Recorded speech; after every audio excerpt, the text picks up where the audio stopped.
My name is Cheryl, and I am a 32-year-old single mother living in Boston with my beautiful daughter, Lily. I built a tech company from nothing into a multi-million-dollar enterprise, yet my family still sees me as their greatest shame. At my parents' 40th anniversary party, my father publicly called me the family disgrace and ordered me to leave. I simply said fine and walked out with dignity. What they never realized was that they had been secretly living off my $10 million fortune for years. If you have ever dealt with family members who only valued you for what you could provide, drop a comment below letting me know where you are watching from, hit that like button, and subscribe to join our community of survivors who turned pain into power. I grew up in a seemingly perfect middle-class family in suburban Massachusetts. Our white colonial house with blue shutters looked like something from a magazine spread about the American dream. My father James worked as a bank manager, and my mother Margaret was a part-time elementary school teacher who prioritized being home when my younger brother Thomas and I returned from school. From the outside, everything appeared idyllic. Inside those walls, however, lived a family with rigid expectations and conditional love. My parents valued tradition appearances and following their specific vision of success. Dad ruled our household with an iron will disguised as fatherly guidance. Mom never contradicted him, preferring peace over confrontation. She would give me sympathetic looks when he criticized my choices, but never actually stood up for me. School came naturally to me. I excelled in math and science, earning straight A's, while participating in chess club and computer programming competitions. By junior high, I was writing simple software programs that impressed my teachers. My parents celebrated my academic achievements, but always with qualifiers. If only you would put that much effort into your appearance, my mother would sigh when I received academic awards. Computers are fine for now, but you need to focus on finding a suitable husband in college, my father would remind me regularly. Meanwhile, my younger brother Thomas struggled academically, but excelled at football and making friends. He was charming, conventionally attractive, and embodied everything my parents valued. When he barely passed classes, they hired tutors. When he got into trouble for pranks, they called it boys being boys. The double standard was impossible to miss. Thomas is carrying on the family name, Dad would say whenever I pointed out the unfairness. His path is different from yours. Despite their clear favoritism, I persisted in following my passion for technology. I earned a full scholarship to MIT, making my parents reluctantly proud. They boasted to their friends about my academic achievements while privately urging me to join sororities and meet suitable young men. During my sophomore year, I met Jack Williamson in an advanced computer science class. He was brilliant, charismatic, and shared my vision of how technology could transform industries. For the first time, I felt truly understood. Our relationship progressed, quickly built on shared dreams and intellectual connection. When I brought Jack home during winter break, my parents were immediately cold toward him. His creative approach to life, artist parents, and lack of interest in traditional finance careers made him unsuitable in their eyes. He has no prospects, my father declared after Jack left. You can do better. I ignored their disapproval, diving deeper into my relationship with Jack while simultaneously excelling in my studies. We spent endless nights coding together, developing ideas that seemed revolutionary.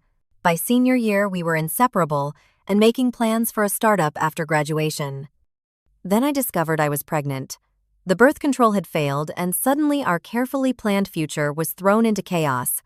Jack's initial shock transformed into panic, and finally abandonment. His final words still ring in my ears. I can't be a father right now. My career is just starting. You should take care of this situation. When I told my parents, their reaction was explosive. They demanded I marry Jack immediately. When I explained he had left, they pivoted to their backup position, adoption. You will not throw away your future for this mistake, my father said, his voice deadly calm. There are nice families who can give this child what you cannot. Think of your reputation, my mother added. A single mother. You will never find a proper husband after that. Their certainty that I would fail as a single mother only strengthened my resolve. I had always followed their rules, sought their approval, and tried to balance my dreams with their expectations. But this was different. This was my child. I made my decision. I am keeping this baby, I told them firmly. With or without your support. My father's face turned scarlet. Then you are no longer our daughter. Get your things and get out. My mother cried but said nothing to stop him. Thomas looked uncomfortable but remained silent. Within an hour, I was packing my belongings into my used Honda Civic Pregnant and alone at 22. I moved into a tiny studio apartment near campus, took extra programming jobs, and arranged my final semester to accommodate my pregnancy. Against all odds, I gave birth to Lily in May and graduated with honors 2 weeks later, carrying my newborn daughter across the stage as I accepted my diploma. No one from my family attended. The first year after graduation was the hardest of my life. I found an entry-level programming job at a small software company that offered flexible hours and basic health insurance. The pay barely covered rent, childcare, and necessities, but it was a start. Every morning I would drop Lily at a home daycare run by an elderly woman named Mrs. Garcia, who charged less than the commercial centers and treated Lily like her own grandchild. After work, I would rush to pick up Lily, feed and bathe her, and then spend precious moments playing and reading to her before her bedtime. Once she fell asleep, my second workday began. Between 9 at night and 2 in the morning, I worked on developing my own app, fueled by coffee and determination. The idea had come to me during pregnancy. I noticed how fragmented healthcare information was for expectant mothers with data scattered across various platforms and providers. My app, initially called Mom Connect, would integrate all aspects of maternal and child healthcare, allowing secure information sharing between patients and multiple providers. By day, I wrote code for enterprise software. By night, I built my dream line by line while my baby daughter slept beside me. When exhaustion threatened to overwhelm me, I would look at Lily and find renewed purpose. She deserved more than a life of constant struggle. After 6 months of development, I had a working prototype. I began approaching investors confident in my product, but unprepared for their dismissive attitudes. One venture capitalist actually laughed when I mentioned being a single mother. "How can you possibly run a startup and raise a child alone?" he asked, not bothering to hide his skepticism. "Come back when you have a co-founder with business experience, preferably male." Rejection after rejection piled up. My savings dwindled.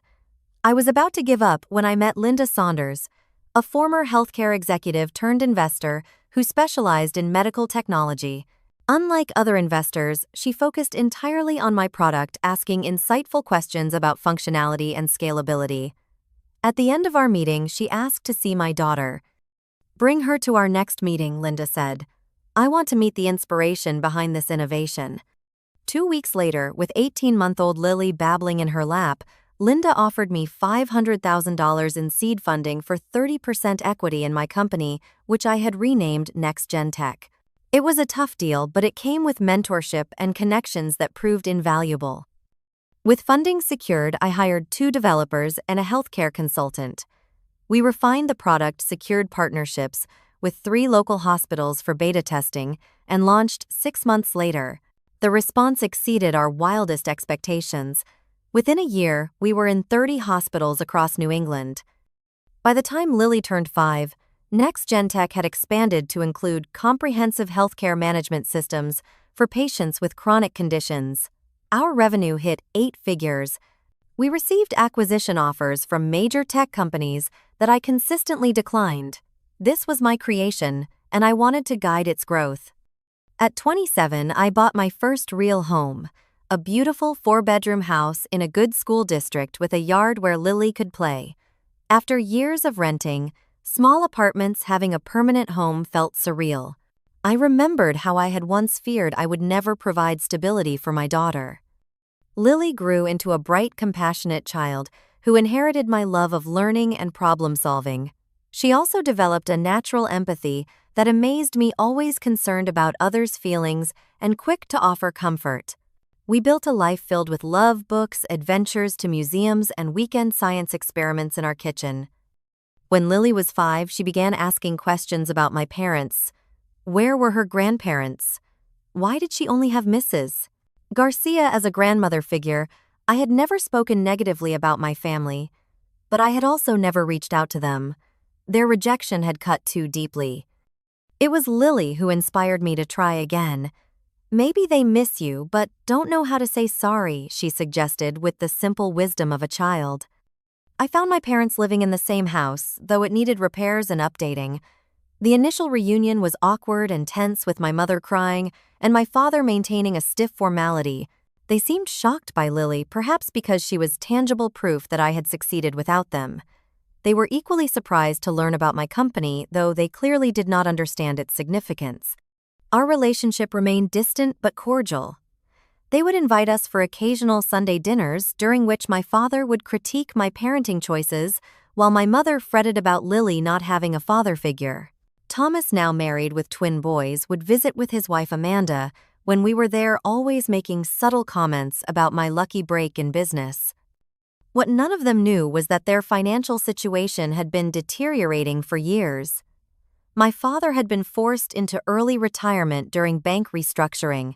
Thomas had attempted several business ventures, all failures that drained my parents' savings.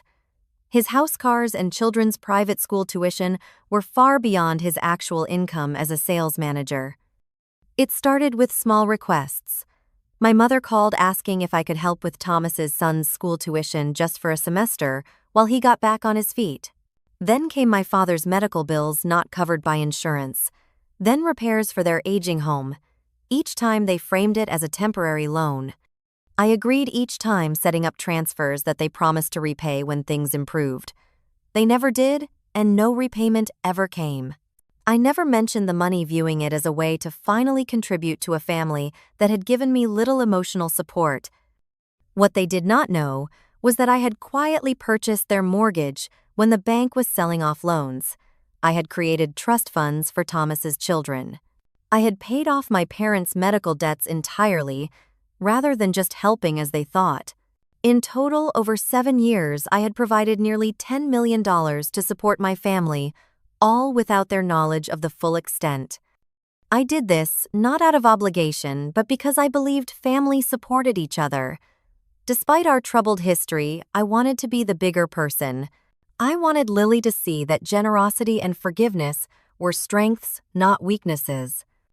What I failed to see was that my silent support enabled them to continue viewing me as the family charity case, even as they depended entirely on my success. The invitation to my parents' 40th wedding anniversary celebration arrived embossed on cream cardstock, clearly expensive. My mother called to follow up, her voice overly cheerful. "We really hope you and Lily can make it," she said, emphasis on really, suggesting surprise that they had included us at all. I felt a surge of hope. Perhaps after 7 years of tentative reconnection, this represented a true turning point. Maybe they were finally ready to fully accept me and Lily into the family. "We would love to come," I replied, already planning our outfits. "Is there anything special you would like as a gift?" My mother hesitated. "Just your presence, dear. Though if you wanted to contribute to the venue cost, we would not object. These things are so expensive these days." What she did not know was that I had already received a call from the country club manager, thanking me for settling the entire event bill in advance. My parents had reserved the venue, but I had arranged to cover all costs without their knowledge. The weekend of the party, Lily and I went shopping for the perfect dresses and gifts. At 10 years old, Lily was excited about her first formal family event. We selected a tasteful silver photo frame with my parents' wedding date engraved alongside their anniversary date, and filled it with a professionally restored version of their original wedding photo. For my mother, we added a delicate diamond bracelet. For my father, a vintage watch similar to one his father had owned.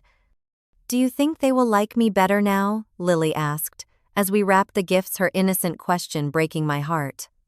"They do like you, sweetie," I assured her, though we both knew their interactions with her had always been stiff and formal. They just show it differently than other grandparents. We arrived at the country club at precisely 6 o'clock.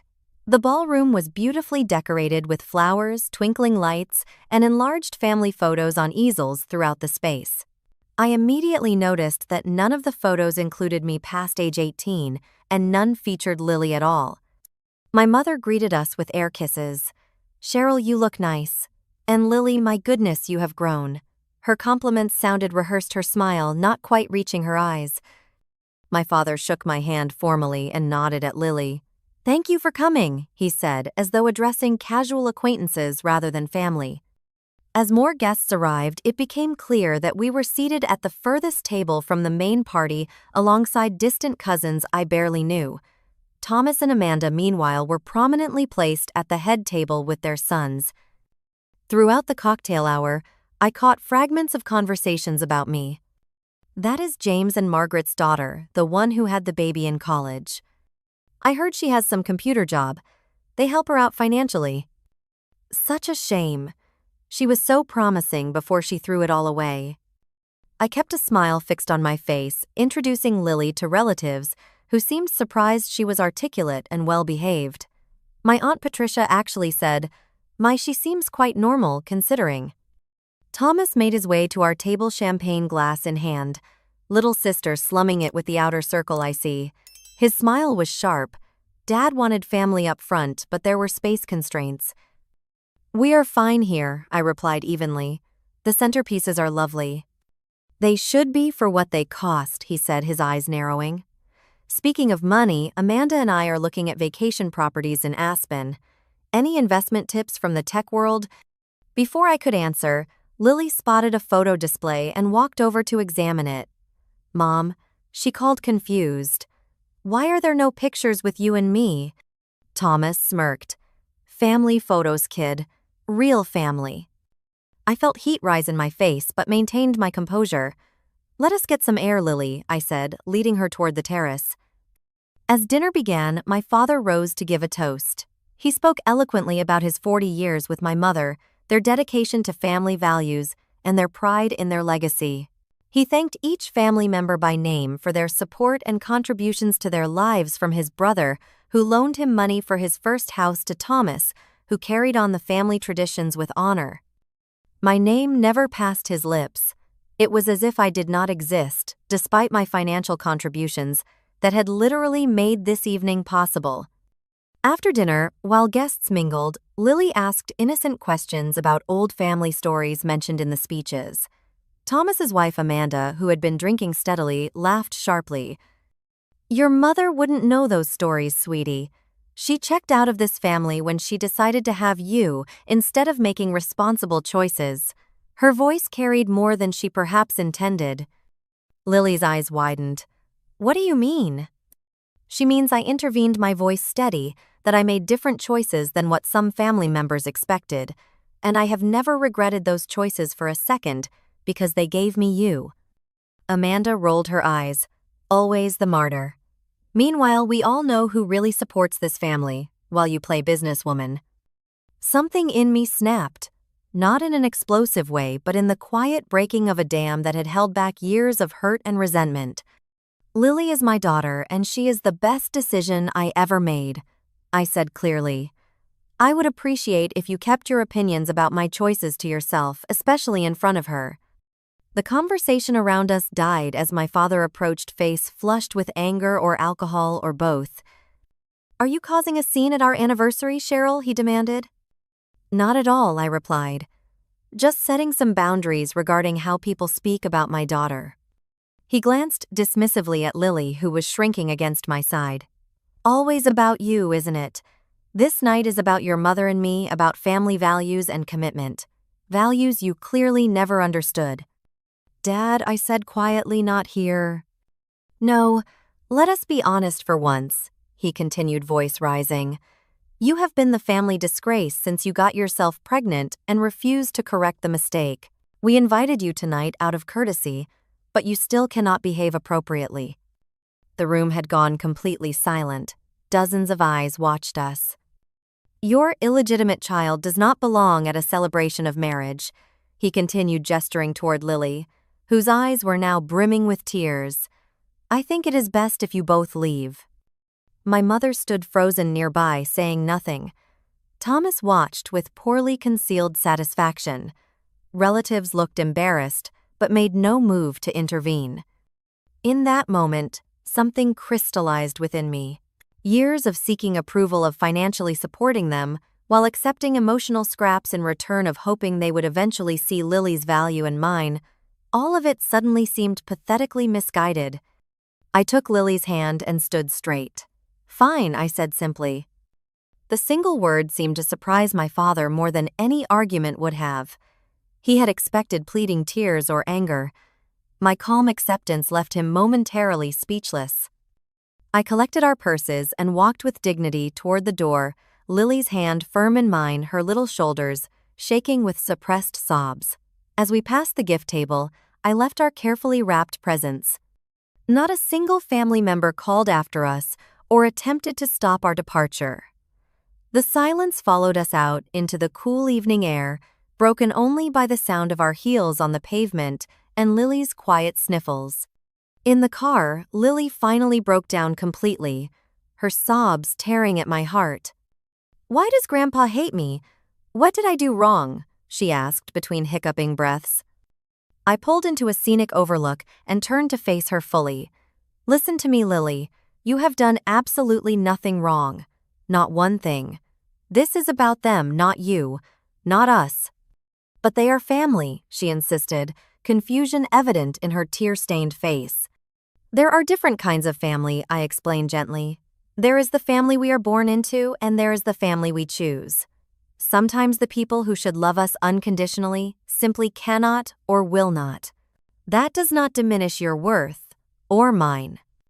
I told her about Mrs. Garcia, who had become like a grandmother to her, about my assistant Joyce, who brought her homemade cookies and attended every school play, about my business partner Linda, who taught her chess and treated her like a beloved niece.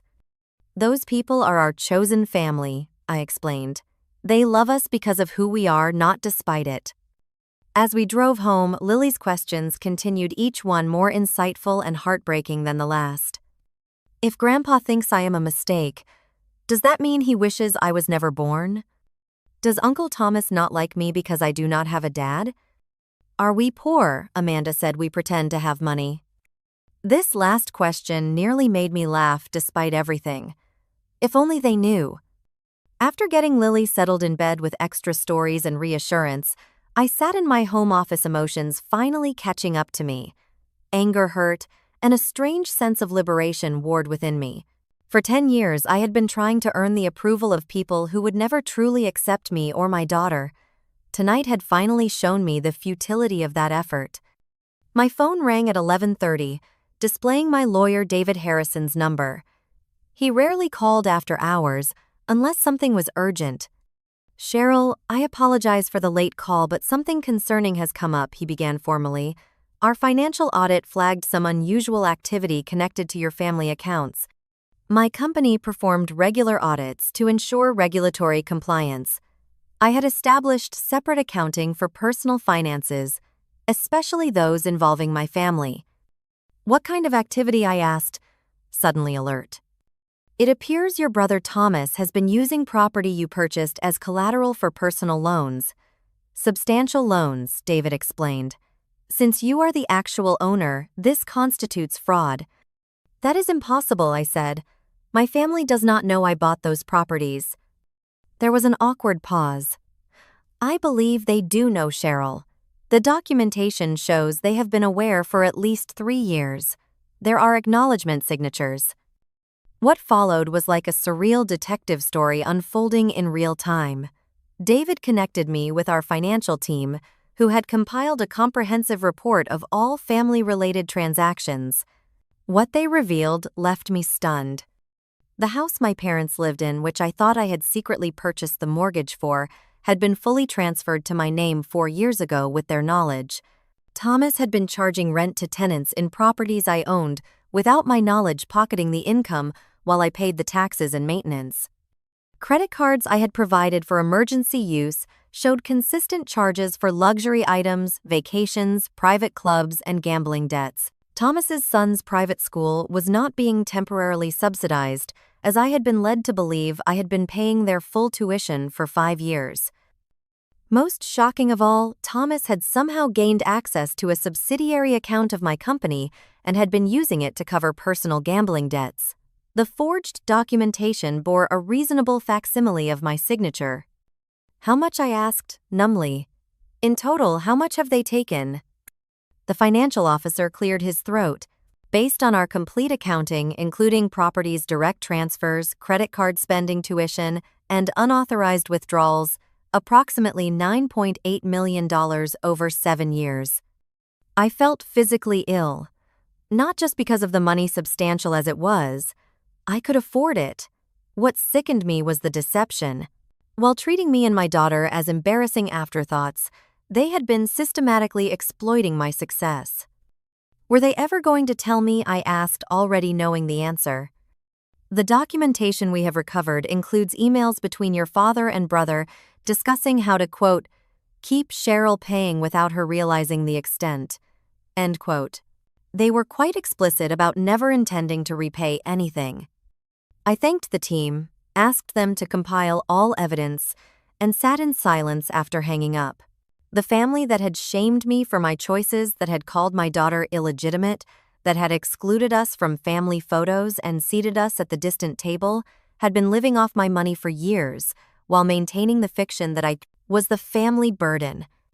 The revelation crystallized something in me. This was not just about money. It was about respect, honesty, and consequences. For too long, I had allowed them to take what I offered while giving nothing in return. I had tried to buy their acceptance, and they had exploited that vulnerability while continuing to reject me. No more. They had made their choice tonight publicly and unequivocally. Now it was time for me to make mine. Sleep eluded me entirely that night. I sat in my home office surrounded by financial records, property deeds, and email printouts, trying to comprehend the scale of the deception. Every new document revealed another layer of calculated exploitation. Credit card statements showed Thomas and Amanda had taken 3 international vacations in the past year, alone charging everything to cards linked to my accounts. Property records confirmed my parents had quietly transferred their home deed to my name when the maintenance became too expensive, while continuing to act as though they were doing me a favor by allowing visits. Most damning were the emails between family members. In one, Thomas wrote to my father, "Cheryl has no idea how much she is actually giving us. As long as we keep the individual requests small and spaced out, she will keep paying without seeing the pattern." My father had responded, "She owes us this much, at least after the embarrassment she caused. Just make sure she never sees the total." By dawn, my shock had hardened into resolve. I called Linda, my business partner and mentor, and explained the situation. She arrived at my home by 7, bringing her personal attorney who specialized in financial fraud. "I am so sorry, Cheryl," Linda said, hugging me tightly, "but I am not entirely surprised. You have been too generous with people who never appreciated it." By 8, we had assembled a team: my corporate lawyers, forensic accountants, financial advisors, and security consultants. The plan took shape with cold efficiency. "First, we freeze everything," advised Martin Chen, my chief financial officer. "All accounts, all properties, all credit cards. Nothing moves without your explicit authorization." I signed the necessary documents officially revoking all financial access from every family member. Credit cards were canceled, automatic payments stopped, property access codes changed. "Next, formal documentation," said Sarah Winters, head of legal. "We need to establish that these were never gifts but loans, with clear expectation of repayment." Legal notices were drafted detailing every dollar provided with market rate interest retroactively applied. The total with interest came to nearly $12 million. Demand letters for full repayment were prepared, along with options for structured payment plans that would essentially require my parents and Thomas to liquidate nearly everything they owned. "We should also address the fraud," advised the security consultant. "The forged signatures on company documents constitute criminal activity." I hesitated only briefly before nodding. "Prepare the police reports. File them if necessary, but hold until I give the word." By midday, we had established a complete tactical approach. Properties would remain in my name with formal lease agreements presented for any family members who wished to continue occupying them. All loans would be officially documented with strict repayment terms. Any further financial support would require transparent accounting and oversight. As we finalized the plans, my phone began buzzing with notifications. It had started. First came a text from Thomas Card declined at restaurant. System error need you to fix as soon as possible. Then from my mother ATM says, insufficient funds. Is something wrong with the bank? My father called 3 times, leaving increasingly agitated voicemails about accounts being inaccessible. I instructed my assistant to tell any family members who called that I was in meetings all day and would address their concerns that evening. While the team continued working, I took time to talk with Lily. She would inevitably be affected by the family fallout, and I wanted her prepared. Remember how we talked about chosen family versus birth family? I began gently. She nodded, still subdued from the previous night's events. Well, I have discovered that Grandpa and Grandma and Uncle Thomas have not been honest with me about some important things. I need to have a serious conversation with them today. Are they in trouble? She asked perceptively. They made choices that have consequences, I explained, and now they need to take responsibility for those choices. Like when I broke your vase and had to use my allowance to help buy a new one. I smiled at her simple but accurate comparison. Exactly like that, but on a much bigger scale. We arranged for her to have a sleepover at her best friend Emma's house. Emma's parents, who had become part of our chosen family over years of shared school activities, were happy to have her and understood we were dealing with a family situation. By late afternoon, my phone was ringing constantly. The messages had shifted from confusion to anger. Whatever game you are playing needs to stop now, my father's latest voicemail demanded. Fix the accounts immediately, or there will be serious consequences. Thomas was more explicit. What the hell are you doing? We have payments due. Fix this, or I am coming over there. I remained calm, reviewing final preparations with my team.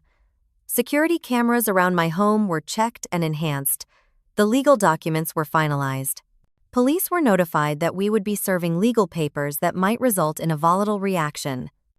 At 5 o'clock, exactly 6 hours after being thrown out of the anniversary party, I gave the signal to proceed. 5 members of my legal team departed for my parents' home in 3 cars. 6 police officers in 2 patrol cars and an air unit were dispatched to provide security during the confrontation. I followed 15 minutes later, mentally preparing for the most difficult conversation of my life. The stage was set for a reckoning that had been years in the making.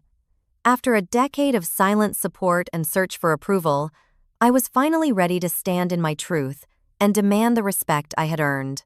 Not just for me, but for Lily, who deserved to see her mother claim her dignity. When I arrived at my parents' colonial house, the scene looked like something from a police drama. 2 patrol cars were parked at the curb, lights silently flashing. The police air unit hovered at a distance, monitoring the situation. My lawyer's vehicles lined the driveway. Neighbors peeked from windows and porches, undoubtedly wondering what crime had occurred in their peaceful suburban neighborhood. In a way one had, though not the kind they might imagine. Officer Reynolds, the police supervisor, approached my car as I parked across the street. Miss Thompson, we have secured the premises. Your legal team is inside. The occupants are agitated but compliant. No signs of physical danger, but we will remain present as requested. I thanked him and walked up the familiar path to the front door, the house I had secretly paid for over the past 7 years, the home I had been thrown out of at 22 and again just last night. Inside, the atmosphere crackled with tension. My parents sat rigidly on their sofa, faces pale. Thomas paced by the fireplace, his expression thunderous. His wife Amanda perched on an armchair, nervously twisting her diamond wedding ring. The one I later learned had also been purchased using my money. My legal team stood professionally arranged around the room. Sarah Winters, my chief counsel, nodded as I entered. What is the meaning of this? My father demanded, immediately rising to his feet. Despite his indignation, I noted the uncertainty in his eyes. For perhaps the first time in our relationship, he did not feel in control. "Cheryl, this is outrageous," Thomas interjected before I could respond. "Bringing police and lawyers to our parents' home. What are you thinking? You need to fix whatever you did to the accounts right now." "Our accounts," my mother corrected quietly, a slip that revealed more than she intended. I remained standing, declining the seat Sarah offered. "I am here because a complete financial audit has revealed some concerning information that we need to discuss."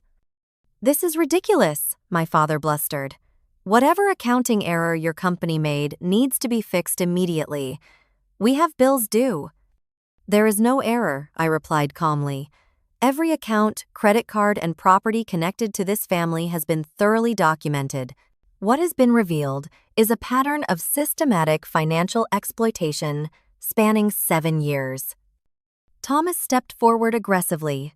"Are you accusing us of something? Because I suggest you be very careful about making allegations." Officer Reynolds shifted slightly, a subtle reminder of the police presence. Thomas noticed and stepped back. "I am not making allegations," I clarified. "I am stating facts supported by extensive documentation. Sarah, please distribute the financial summaries." Sarah handed each family member a bound document. The cover simply read, "Thompson Family Financial Summary 2018 to 2025. "Please turn to page 3, I instructed. As they did, I watched their faces. My mother gasped audibly. My father's complexion turned ashen.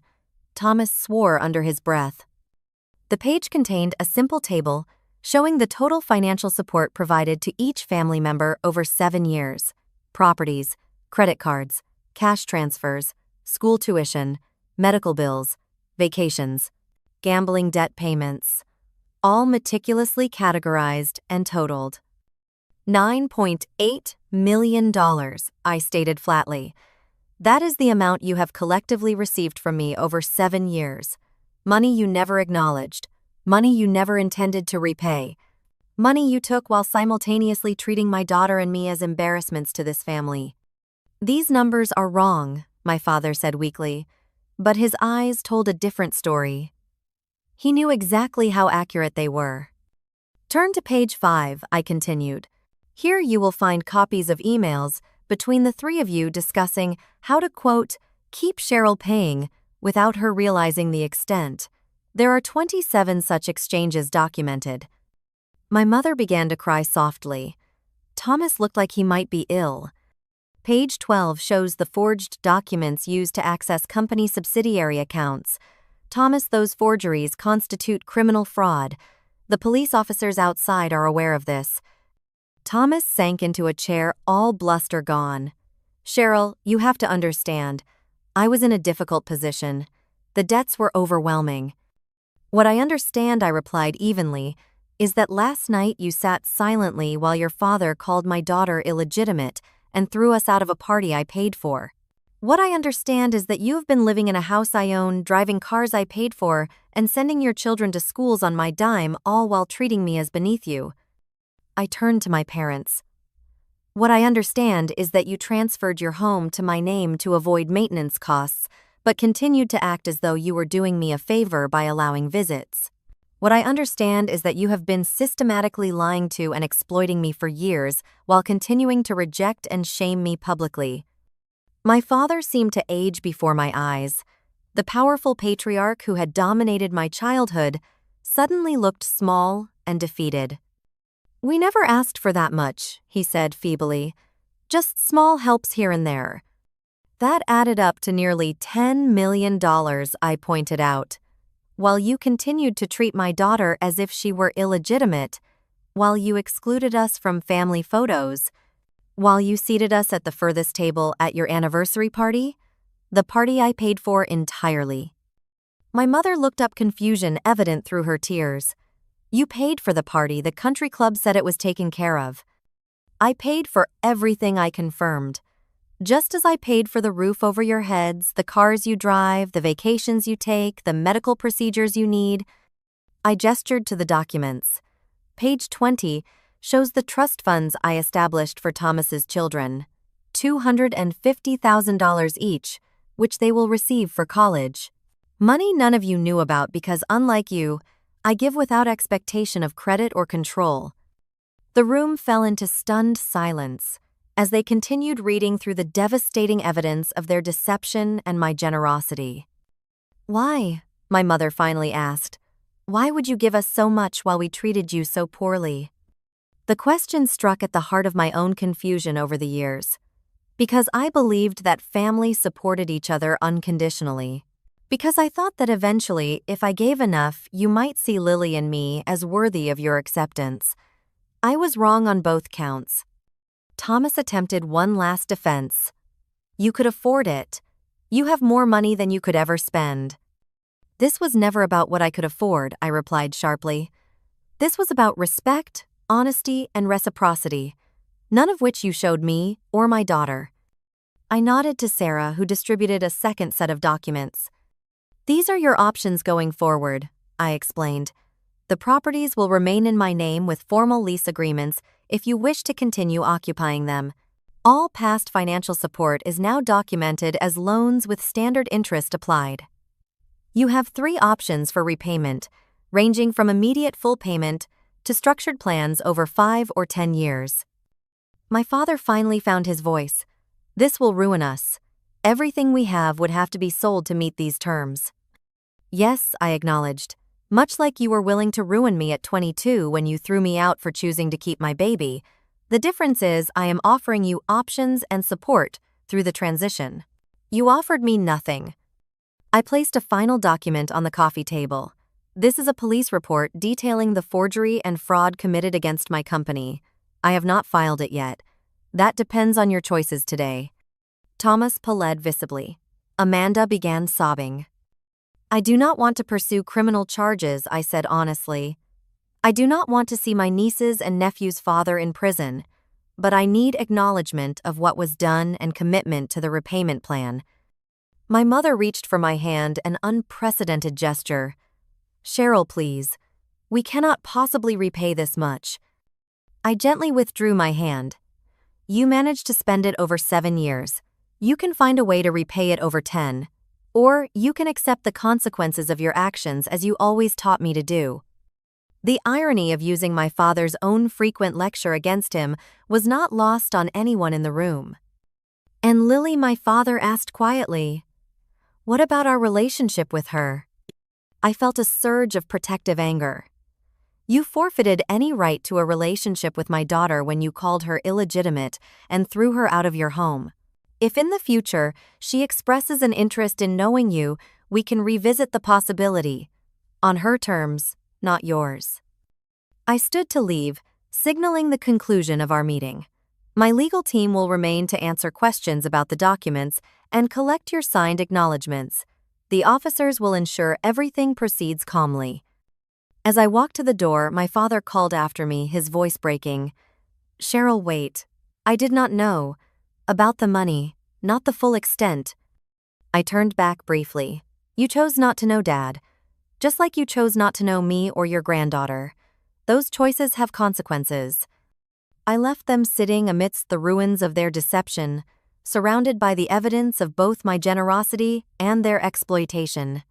As I drove away, I felt no triumph, only a profound sense of closure. The family that had rejected me had been living off my success all along. The irony was both painful and liberating. The weeks following the confrontation were emotionally turbulent. I fluctuated between certainty that I had done the right thing and waves of guilt about effectively bankrupting my family. Lily noticed my distraction despite my efforts to shield her from adult concerns. "Are you sad about Grandpa and Grandma?" she asked one evening as I tucked her in. "I am sad about the relationship we did not get to have with them," I answered truthfully. "But I am not sad about standing up for what is right." Through Linda's recommendation, I began seeing Dr. Marshall, a therapist specializing in family trauma. Our sessions helped me process the complex grief of losing the family I had tried so hard to please, even though they had never truly accepted me. "You were seeking validation from people incapable of giving it," Dr. Marshall observed. The money was an attempt to buy what should have been freely given acceptance and love. She was right, of course. I had been trying to purchase my family's approval using financial support as a bridge across the gulf their rejection had created. All I had accomplished was enabling their continued disrespect while draining my own emotional resources. Meanwhile, my legal team worked with my family to implement the repayment agreements. My parents chose to sell their house, the home I grew up in, moving to a modest condominium that they could afford on their actual income. Thomas and Amanda downsized dramatically, pulling their sons from private school and selling their luxury cars. The process was painful for everyone but necessary. Each week, Sarah provided updates on the financial restructuring. Thomas had found a higher-paying sales position and was making regular payments. My parents had liquidated investments and heirlooms to meet their obligations. The forgery charges remained unfiled, conditional on continued compliance with the repayment plan. Throughout this period, I focused on rebuilding our life without the toxic family connections that had drained us for so long. Lily and I established new traditions with our chosen family: Sunday dinners with Linda and her husband, weekend outings, with Emma's family holiday celebrations, with a growing circle of friends who valued us for who we were. Family is built, not just born, I explained to Lily. We get to create our circle of love and support. At NextGen Tech, I channeled my experience into new initiatives. We launched a scholarship program for single parents pursuing technology careers, providing not just funding but mentorship and flexible work opportunities. The program quickly became the company's most rewarding community outreach, with our first cohort of scholars already making significant contributions. 3 months after the confrontation, an unexpected letter arrived from my mother. Unlike the formal legal communications that had become our only contact, this was handwritten on simple stationery. "Dear Cheryl," it began, "there are no words sufficient to express the shame I feel for how we treated you and Lily. I have no right to ask forgiveness, but I need you to know that I understand now the depth of our failure as parents and grandparents. Your father is not ready to admit this yet, but I cannot continue without acknowledging the truth. You deserved better from us. Lily deserved better. If there is ever any possibility of a relationship in the future on any terms you set, I would be grateful for the chance. With love and regret, Mom." The letter brought fresh tears but also a glimmer of possibility. Not for immediate reconciliation, but for eventual healing on new, healthier terms. I shared it with Dr. Marshall, who helped me craft a response that maintained boundaries while leaving the door slightly ajar. "Thank you for your letter," I wrote back. "I appreciate your acknowledgement of the past. Right now, Lily and I are building a positive life focused on our chosen family. I cannot offer immediate reconciliation, but I am open to small steps forward in the future if actions consistently match words." 6 months after the confrontation, we encountered Thomas at a school science fair.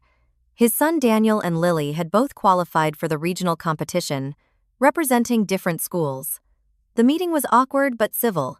Thomas had lost weight and looked humbled, the flashy accessories and arrogant manner gone.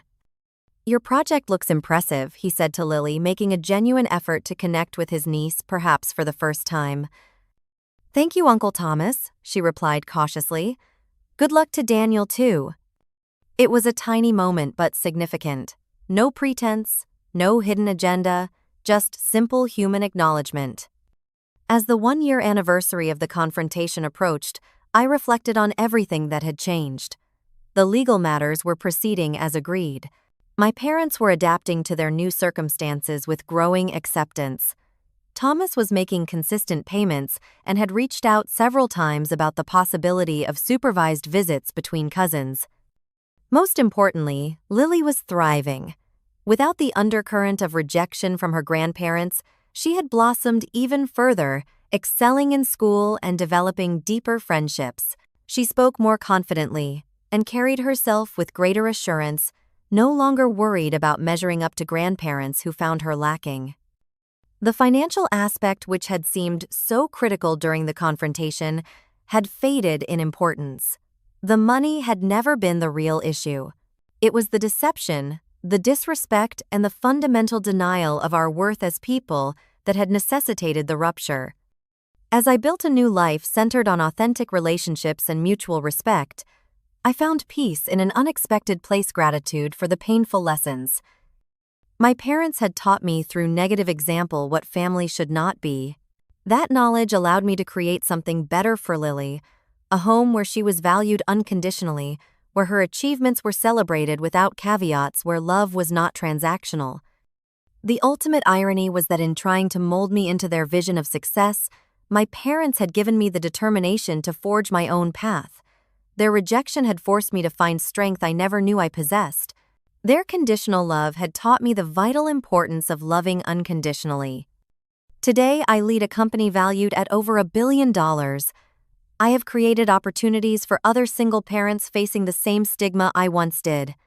I have built a chosen family who celebrate Lily and me for exactly who we are.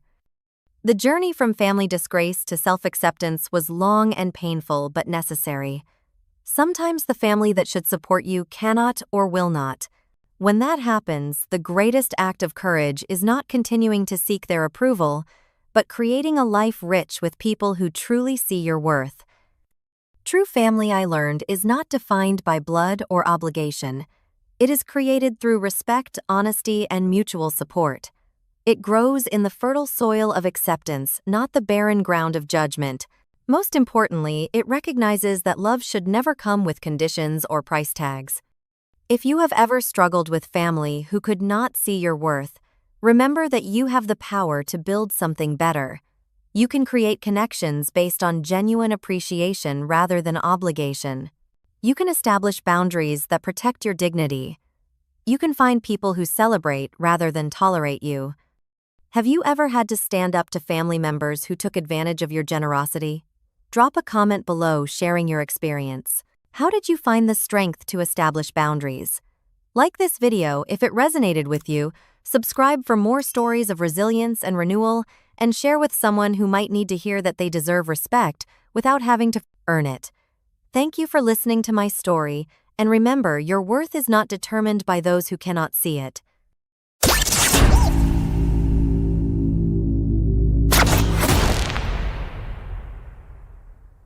A Netflix documentary made me realize my entire life was a lie.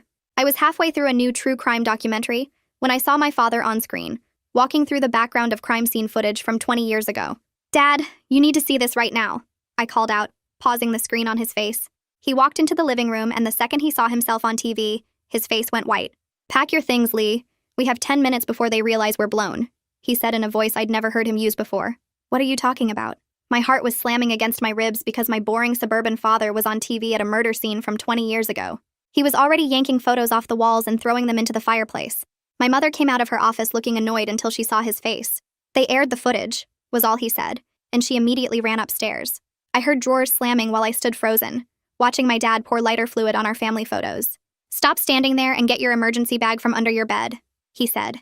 And that's when I noticed the pistol in his hand.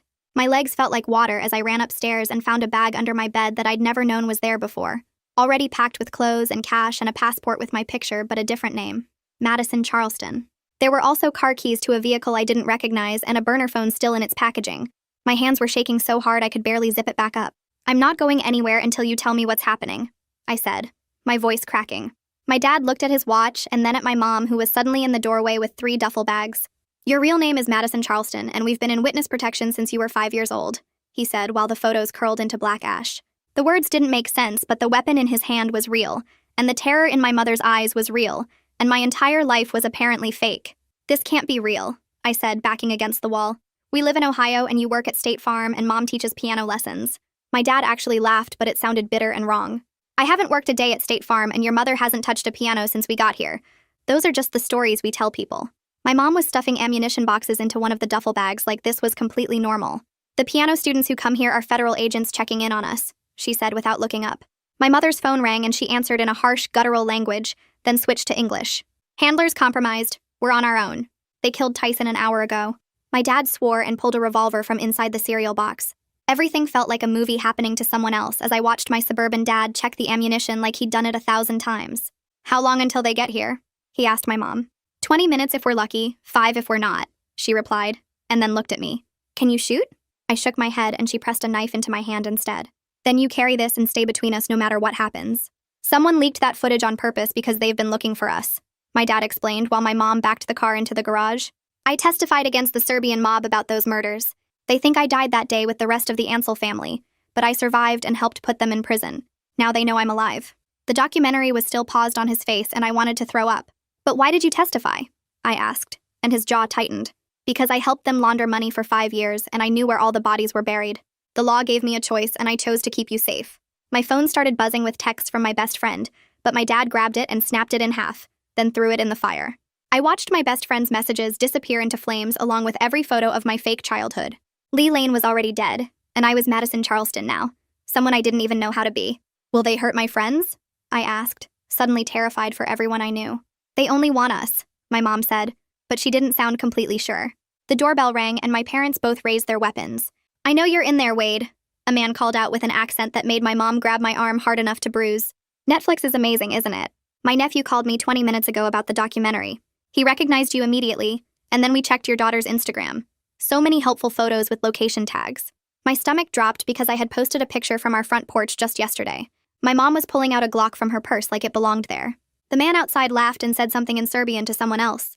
Come out and we'll make this quick, or we can burn the house down with you inside like we should have done 20 years ago. My normal Tuesday had turned into a nightmare and I couldn't stop shaking. How many? My dad whispered to my mom. She peeked through the blinds and held up 4 fingers, then pointed up and held up 2 more. 6 people had come to kill us. When I opened the garage door, you drive straight through whatever's in front of us, my dad told me, pushing me into the driver's seat even though I'd only had my license for 3 months.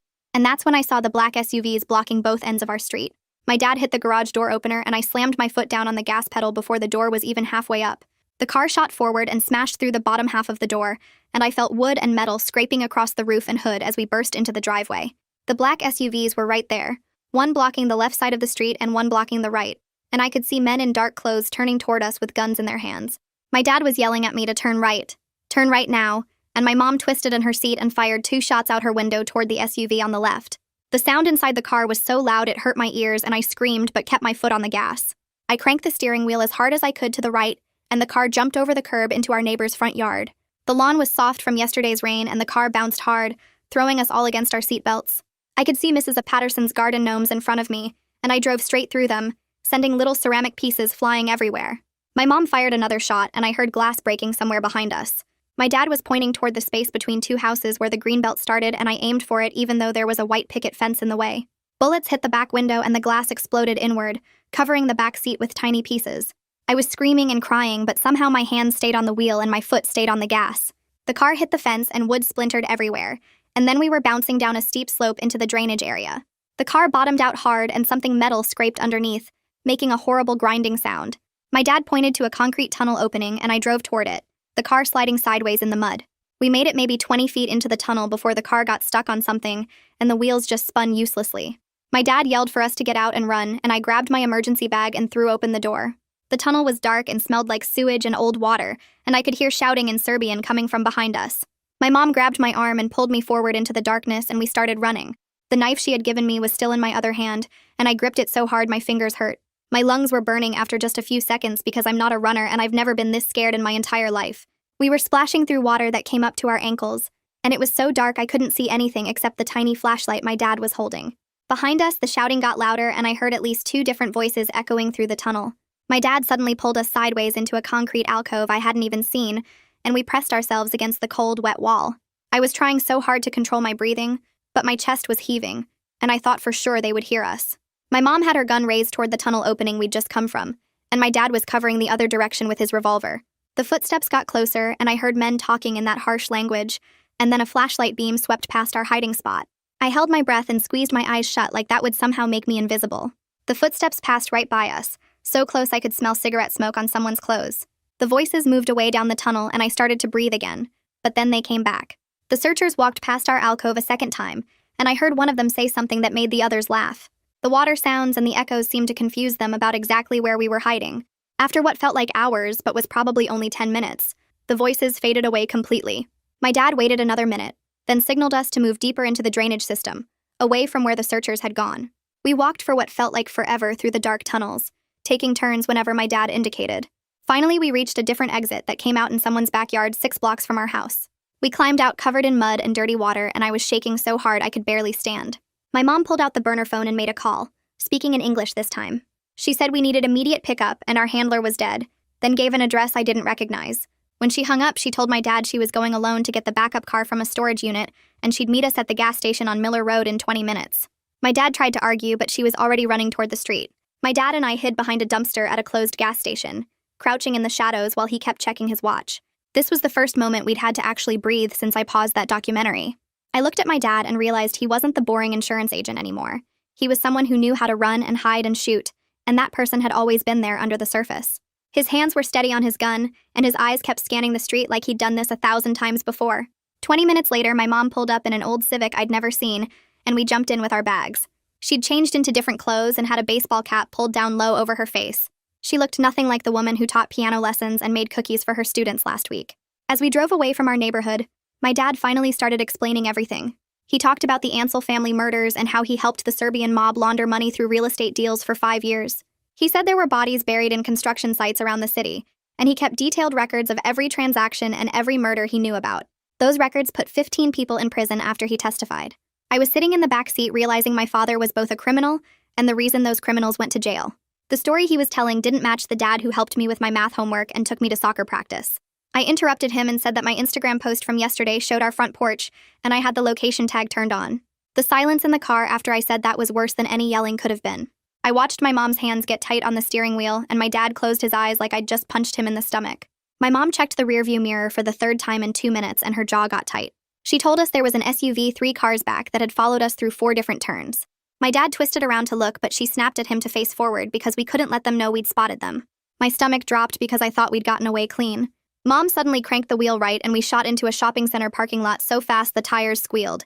She wove between parked cars like she was playing a video game, cutting across empty spots and around light poles. I grabbed the door handle and held on while she aimed for a narrow gap between 2 buildings.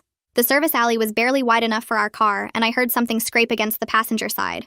We burst out onto a different street, and Mom floored it, checking the mirror again. The SUV tried to follow us into the alley, but it was too wide and got stuck between the buildings. I looked back and saw it reversing while the driver's door opened. We merged onto the highway and immediately hit stop traffic. Cars were packed bumper to bumper and nobody was moving. Mom didn't even slow down. She jerked the wheel and drove onto the shoulder, squeezing between the concrete barrier and the line of cars. Our side mirror hit the barrier and exploded into pieces of glass and plastic. The grinding sound made my teeth hurt. I looked out my window and saw angry drivers yelling at us as we passed. Then I saw the SUV again 2 lanes over, stuck in the same traffic we were bypassing. The driver had his phone pressed to his ear and his mouth was moving fast. My dad said they were calling the others to coordinate and we needed to get off this highway now. Mom took the next exit doing 50 miles per hour and the car tilted sideways. I thought we were going to flip, but somehow the tires held. My dad pulled out the burner phone and dialed a number with shaking fingers. He asked for the U.S. and Marshals Service duty line and then said something that sounded like a password. The words came out smooth like he'd practiced them 1,000 times. He explained that their witness protection family was blown and handler Tyson was dead, and they needed immediate help. A woman's voice came through the speaker asking him to verify his identity code. He rattled off numbers and letters while Mom took random turns through a residential neighborhood. The woman said her name was Marshall Nora Lee, and she would call back in 5 minutes after verification. The phone went dead and my dad stared at it like he could make it ring faster. Mom pulled into a gas station and the car finally stopped moving. My hands were cramping from holding the door handle so tight. Mom reached into the back seat and shoved a hoodie at me, then handed me a pair of sunglasses even though the sun was setting. She told me to put them on right now and keep my head down. My dad got out to pump gas and I watched him scan every person at the other pumps. His hand stayed near his waistband where I knew he had the gun tucked. A woman walked past our car and my dad's whole body tensed until she got in her own vehicle and drove away. I realized we couldn't use credit cards or debit cards or anything that would show up in a computer somewhere. We couldn't call anyone or check social media or do any of the normal things that left digital footprints. We were completely disconnected from the world I knew. The burner phone rang and my dad answered it before the first ring finished. Marshall Nora Lee gave him an address for a library in the next town. She said we needed to meet her there in 40 minutes. She told him to vary his speed and take different routes, and if he spotted another tail, he should abort and call her with a new meeting point. My dad repeated the address back to her twice to make sure he had it right. When he hung up, he programmed the address into an old GPS unit from the glove box instead of using a phone. Mom finished pumping gas and paid cash inside while my dad and I sat in the car watching every vehicle that pulled in. A black sedan parked 3 spaces away, and my dad's hand moved to his gun until a family with little kids got out. I was seeing threats everywhere now, and I hated it. During the drive, Mom started talking without looking at either of us. She said she was never actually a piano teacher before witness protection. Those weekly students who came to our house were federal agents doing check-ins disguised as lessons. She used to work in private security overseas, which is why she knew how to shoot and speak Serbian and drive like we were in an action movie. My dad added that they met on a protection detail in Eastern Europe, and that was the only true thing about their relationship we'd ever been told. Every single story about how they met and fell in love was fake. Every anniversary celebration was based on a lie. I sat in the back seat realizing I didn't actually know my parents at all. The people I'd lived with for 17 years were strangers wearing my parents' faces. We reached the library parking lot exactly 40 minutes after the call. A plain gray sedan was parked near the entrance with someone sitting in the driver's seat. My dad told us to stay in the car while he approached alone. He walked slowly with his hands visible and stopped a few feet from the sedan. A black woman in her 40s got out wearing a blazer and khaki pants. She looked like a teacher or a businesswoman, nothing like what I expected a U.S. Marshal to look like. She asked my dad something and he started reciting details that sounded like dates and places and names. She nodded and gestured for us to join them. Up close, I could see she had gray streaks in her hair and tired eyes. She introduced herself as Marshal Nora Lee and shook hands with my mom. Then she looked at me and said, "I must be Madison." Hearing my real name out loud from a stranger made me feel dizzy. Nora told us Handler Tyson was found shot in his apartment 3 hours ago. 2 bullets to the head, execution style. She said it looked professional and the crime scene was clean. Nora explained that someone inside the documentary production company leaked information about the footage before it aired. The mob had time to prepare and coordinate the attack on our house. She said the Marshal's Service was investigating the leak, but right now her only priority was keeping us alive. She needed us to follow her to a temporary safe house while they figured out next steps. My dad asked how long we'd have to stay there, and she said she didn't know yet. Everything depended on what the investigation turned up, and whether they caught the people hunting us. She told us to get our bags and transfer them to her sedan. My dad hesitated, and I saw him touch the gun under his jacket. Nora's eyes tracked the movement, and her expression hardened. She told him he needed to surrender the weapon before they went any further. My dad said absolutely not, and his voice got loud. He argued that the gun was the only thing keeping us alive and he wasn't giving it up to anyone. Nora said she couldn't transport armed civilians, and it was against policy. They went back and forth getting angrier, and I saw my mom step between them. She pointed out that Nora was literally our only lifeline right now, and we couldn't afford to lose federal protection over a gun. My dad looked at her like she'd betrayed him. Then I heard my own voice saying we should trust her because we didn't have any other options. Both my parents turned to stare at me. I said the mob had already found us once and they'd find us again if we tried to run on our own. At least with Nora, we had resources and information and a plan. My dad's shoulders dropped and he slowly pulled the gun from his waistband. He handed it to Nora Grip first, and she secured it in a lockbox in her trunk. The safe house turned out to be a motel room that smelled like cigarettes and cleaning chemicals. Bars covered the windows and the view showed a dumpster and a brick wall. Nora explained the rules while we stood in the doorway with our bags. We couldn't use our phones or contact anyone we knew or leave without her approval. She would be in the connecting room with the door cracked open. If we needed anything, we knocked on the connecting door. We didn't go outside. She asked if we understood, and we all nodded. My dad asked about food, and she said she'd order delivery, but we had to stay away from the windows when it arrived. She handed my mom a burner phone with only her number programmed in. Then she went into the connecting room and I heard the lock click. I looked around at the dingy furniture and stained carpet and realized this was my life now. No home, no friends, no identity, just a motel room with bars on the windows and a federal agent guarding the door. That night, I couldn't sleep on the scratchy bedspread that smelled like old smoke and chemical cleaner. My parents were in the other bed whispering to each other in harsh voices that cut through the darkness, and I could hear my dad saying something about protection, and my mom responding with angry words about trust. I stared at the water stains on the ceiling and felt something building inside me that was bigger than fear or confusion. My dad's voice got louder and he said they had kept secrets to protect me, that I was safer not knowing the truth about who we really were. That's when I sat up in bed and my voice came out harder than I expected. I told him that protection through lies just made everything worse, that I had posted location tags on Instagram because nobody taught me I was living under a fake identity. The room went silent and I could feel both of them staring at me in the dark. My mom started to say something, but I cut her off and told them I deserved to know the truth about everything from now on, no matter how scary or complicated it was. I said I was the one who accidentally led killers to our house, and I needed to make informed decisions instead of being treated like a little kid who couldn't handle reality. My dad sat up and I saw his silhouette against the window bars. My mom reached across and touched his arm, and something passed between them that I couldn't see but could feel.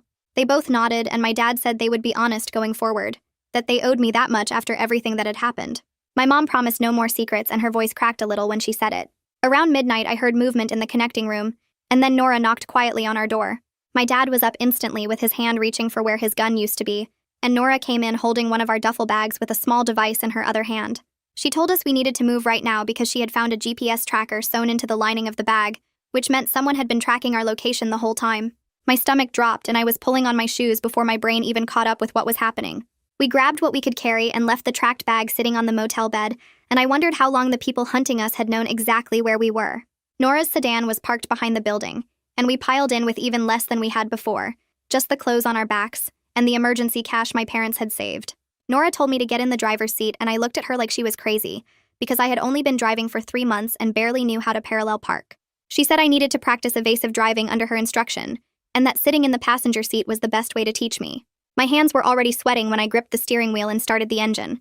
Nora directed me onto back roads and told me to vary my speed randomly, sometimes going 10 over the limit and sometimes dropping to 5 under. She made me take unexpected turns without signaling and told me to watch my mirrors constantly for any vehicle that followed our pattern. I was scared of screwing up, but also grateful she was treating me like I could handle real responsibility instead of just being protected and lied to. Every time I checked the rearview mirror, my heart jumped thinking I would see headlights following us. We were on a dark rural road with no streetlights when I heard a loud bang and the car lurched hard to the right. The steering wheel jerked out of my hands and we were sliding sideways on gravel, and Nora was yelling at me to turn into the slide, but my brain was frozen. The car went off the road and down into a shallow ditch, slamming to a stop against a fence post. My mom's head hit the window with a crack that made me scream, and I saw blood running down her forehead in the dim dashboard light. My dad was already unbuckling and climbing into the back seat while Nora called someone on her phone asking for a backup vehicle immediately. I grabbed the emergency kit from under my seat and my hands were shaking, so hard I could barely open it. My dad pressed gauze against my mom's bleeding scalp and told me to hold it there with pressure while he checked her pupils with his phone flashlight. My mom was conscious and talking, which seemed like a good sign, and she told me I was doing great even though I was crying and my hands were covered in her blood. Nora finished her call and came around to help, checking my mom's head wound and saying it looked worse than it was, but we needed to get it cleaned properly. While we waited on the side of that dark road, Nora explained some things my parents probably should have told me years ago. She said my dad's original testimony deal had expired a long time ago, and he wasn't technically under active protection anymore. The Marshal Service had moved on to other cases, and we were basically on our own until the documentary blew everything up again. She told my dad that if he cooperated with the current investigation into Handler Tyson's murder and the documentary leak, they could negotiate a new arrangement.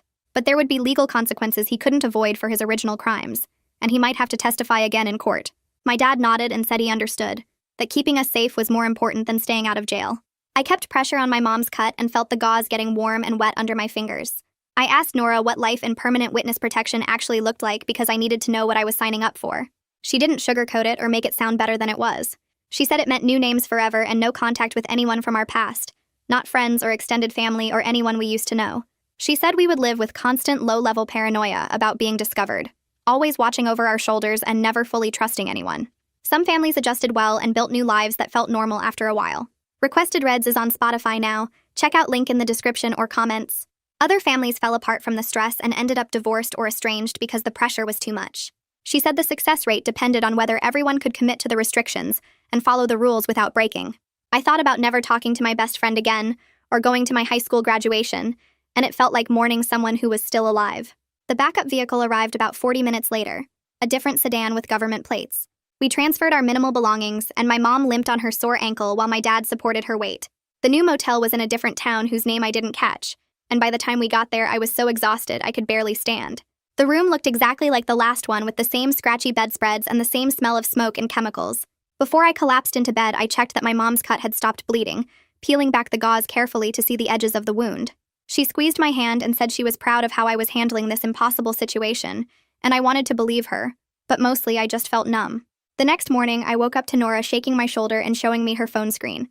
Someone had posted on social media claiming to be at our old house, with photos of the burned front lawn and yellow police tape across what used to be our driveway.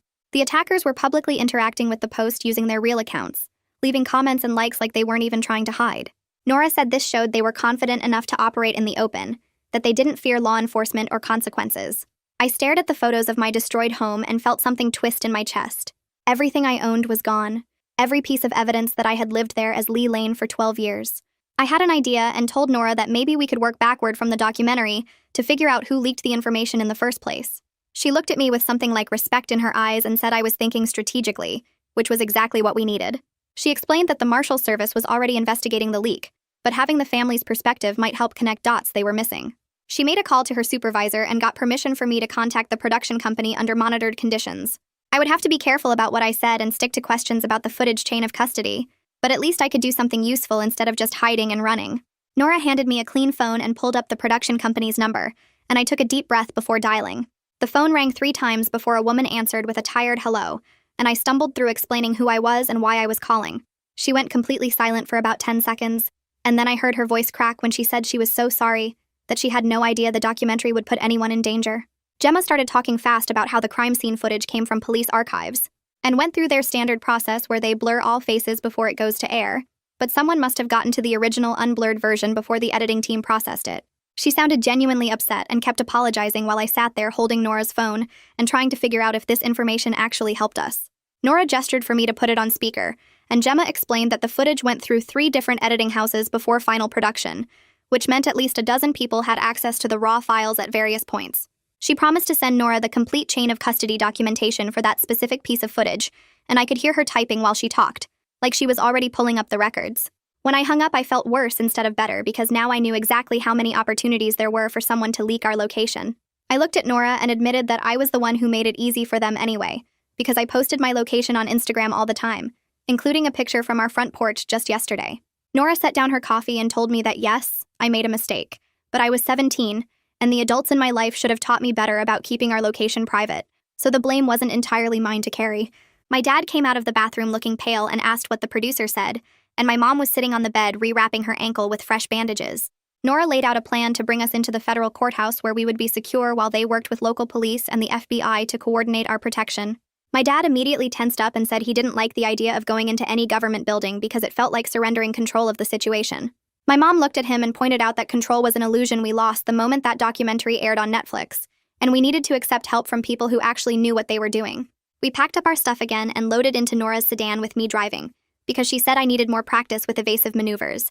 The freeway was busy with morning traffic, and I was trying to stay calm while merging into the middle lane when 2 vehicles suddenly appeared on both sides of us. Nora recognized it immediately as a coordinated attack and started giving me rapid instructions to accelerate into a gap between cars ahead. I pushed the gas pedal down and squeezed through a space that barely looked wide enough, hearing metal scrape as both side mirrors got ripped off against the other cars. One of the attacking vehicles tried to follow but clipped another car and spun out across 2 lanes, and Nora was already on her radio calling for immediate police response to our location.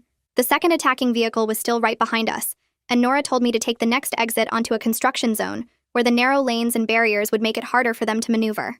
I took the exit doing 60 miles per hour and nearly lost control on the gravel shoulder, the car fishtailing before I managed to straighten it out and keep moving forward. We were weaving between orange construction equipment and concrete barriers when I heard gunshots hit the back of our car. Nora rolled down her window and returned fire while shouting at me to keep driving, and I was crying and driving and praying all at the same time because this was actually happening and I could die right now. My mom was in the back seat with her gun drawn covering the other side, and my dad was trying to reload his pistol with shaking hands. I saw an opening into a half-finished housing development and swerved into it without thinking, the car bouncing violently over rough dirt roads between wooden frames that would eventually be houses. The pursuing vehicle tried to follow, but their tires couldn't grip the soft mud, and they got stuck about 50 yards behind us. Nora yelled for us to abandon the car and run, so I slammed on the brakes and we all jumped out and sprinted toward the nearest unfinished house. My mom's ankle gave out as we were climbing through a window frame, and she went down hard with a scream that made my heart stop. My dad and I grabbed her arms and dragged her into a bathroom that was just framed in wooden studs with no walls or fixtures yet. Nora positioned herself at the doorway with her weapon drawn and her phone out calling for backup, and I could hear our attackers shouting to each other somewhere in the development. The voices got louder and I could hear boots crunching through construction debris somewhere close by. My mom's breathing was fast and shallow next to me, and my dad kept his gun pointed at the doorway opening while Nora pulled out her phone. She spoke quietly into it, giving an address I didn't recognize and saying her federal badge number. Then she looked at all 3 of us and her face was serious. "If they start shooting, we stay flat on the ground no matter what," she said, and I nodded even though my whole body was shaking. The footsteps were coming from 2 different directions now, and I pressed myself harder against the wooden studs, trying to make myself smaller. Someone shouted in Serbian from what sounded like the next building over, and another voice answered from somewhere behind us. Nora shifted her position and raised her weapon toward the empty doorway, her finger resting along the side of the gun instead of on the trigger. I could hear my own heartbeat pounding in my ears, and the knife handle was slippery with sweat in my palm. The attackers were checking each unfinished structure methodically, and we were running out of time before they reached ours. A shadow moved past the window frame and my mom grabbed my arm to keep me still. Then boots hit the floor inside our building and Nora fired 2 shots straight up through the open ceiling that echoed so loud my ears rang. The attackers started yelling and returned fire, but the bullets hit wooden studs and concrete in weird places because the empty building made all the sounds bounce around confusing. Nora fired one more shot toward the doorway, and I heard someone curse in Serbian and scramble backward. Then police sirens cut through the air, getting louder fast, and the attackers were suddenly running away from us instead of toward us. Car doors slammed, and engines revved, and tires spun in the mud, and within seconds I heard different vehicles arriving with more sirens. Nora told us to stay put while she checked the situation, and she moved to the window opening with her badge held up high. Police were spreading out through the construction site in tactical formation, and I watched one officer tackle a man who wasn't running fast enough. The guy went down hard with his face in the dirt, and 3 officers swarmed him with handcuffs, and relief hit me so strong that my legs gave out, and I slid down the wall shaking. My mom wrapped her arms around me, and my dad finally lowered his weapon, and we just sat there in the dusty bathroom that wasn't really a bathroom while police secured the area outside. A detective in a suit jacket showed up 20 minutes later and separated us for interviews. He introduced himself as Detective Carpenter, and his face made it clear he wasn't happy about federal witness drama landing in his jurisdiction. He asked me to walk him through everything from the documentary to right now, and I could tell from his questions that he thought maybe we weren't telling him the whole truth about being victims. When I explained about my dad testifying 20 years ago, Detective Carpenter wanted to know exactly what crimes my dad committed before he testified. I told him about the money laundering and helping hide bodies, and I watched his expression get harder. He asked if there was anything else we were hiding, and if we had any idea how many people might still be trying to kill us. I said I didn't know, and that was the honest truth because 2 days ago I thought my dad sold insurance. Nora came into the interview room and vouched for us, pulling out her phone to show Detective Carpenter the evidence trail. She walked him through Handler Tyson's murder and the documentary leak and the coordinated attacks today, laying it all out in a way that made the connections obvious. Detective Carpenter studied the information and his jaw was tight, but he finally agreed to help. He said he'd secure us in a courthouse holding room while the Marshal's service figured out the long-term plan, and I could tell he still didn't fully trust us, but at least he was willing to help keep us alive. They drove us to the courthouse in separate vehicles and put us in a small room with a table and chairs that reminded me of TV shows about interrogations. Nora sat down across from us and said she had an idea about using the detained attacker's phone to send a message that might draw out the others. My dad immediately said it was too risky, and we should just focus on getting relocated somewhere safe. I surprised myself by speaking up and saying we were already at maximum risk, so we might as well try to take some control. Nora looked at me with something like approval, and my dad rubbed his face with both hands. I pointed out that running away hadn't worked so far, and maybe it was time to be strategic instead of just reactive. My mom agreed with me, and my dad finally nodded, and Nora started explaining her plan in more detail. I volunteered right away to be the one to deliver whatever message they needed, and Nora's response was immediate and firm. She said absolutely not, and when I argued that I was already involved and wanted to help, she didn't budge. Putting a minor in operational danger was a line she wouldn't cross no matter what, and even though I was frustrated, I had to respect that she had boundaries. My dad looked relieved, and my mom squeezed my hand like she was proud I'd offered, but also glad Nora had refused.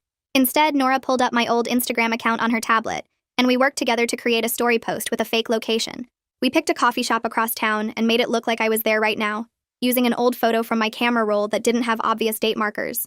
Nora's team was monitoring for any suspicious activity near that location, and we watched the view count on the story tick up slowly. My hands were shaking as I watched because this felt like using myself as bait even though I wasn't physically there. Within 40 minutes, the views jumped up fast, and Nora got a call from one of her team members. A vehicle matching the attacker's description had just pulled into the coffee shop parking lot, and surveillance cameras got clear photos of the license plate. Detective Carpenter came back into the holding room and said he was getting a warrant to pull the rental records, and I felt a weird mix of scared and proud that our plan had actually worked.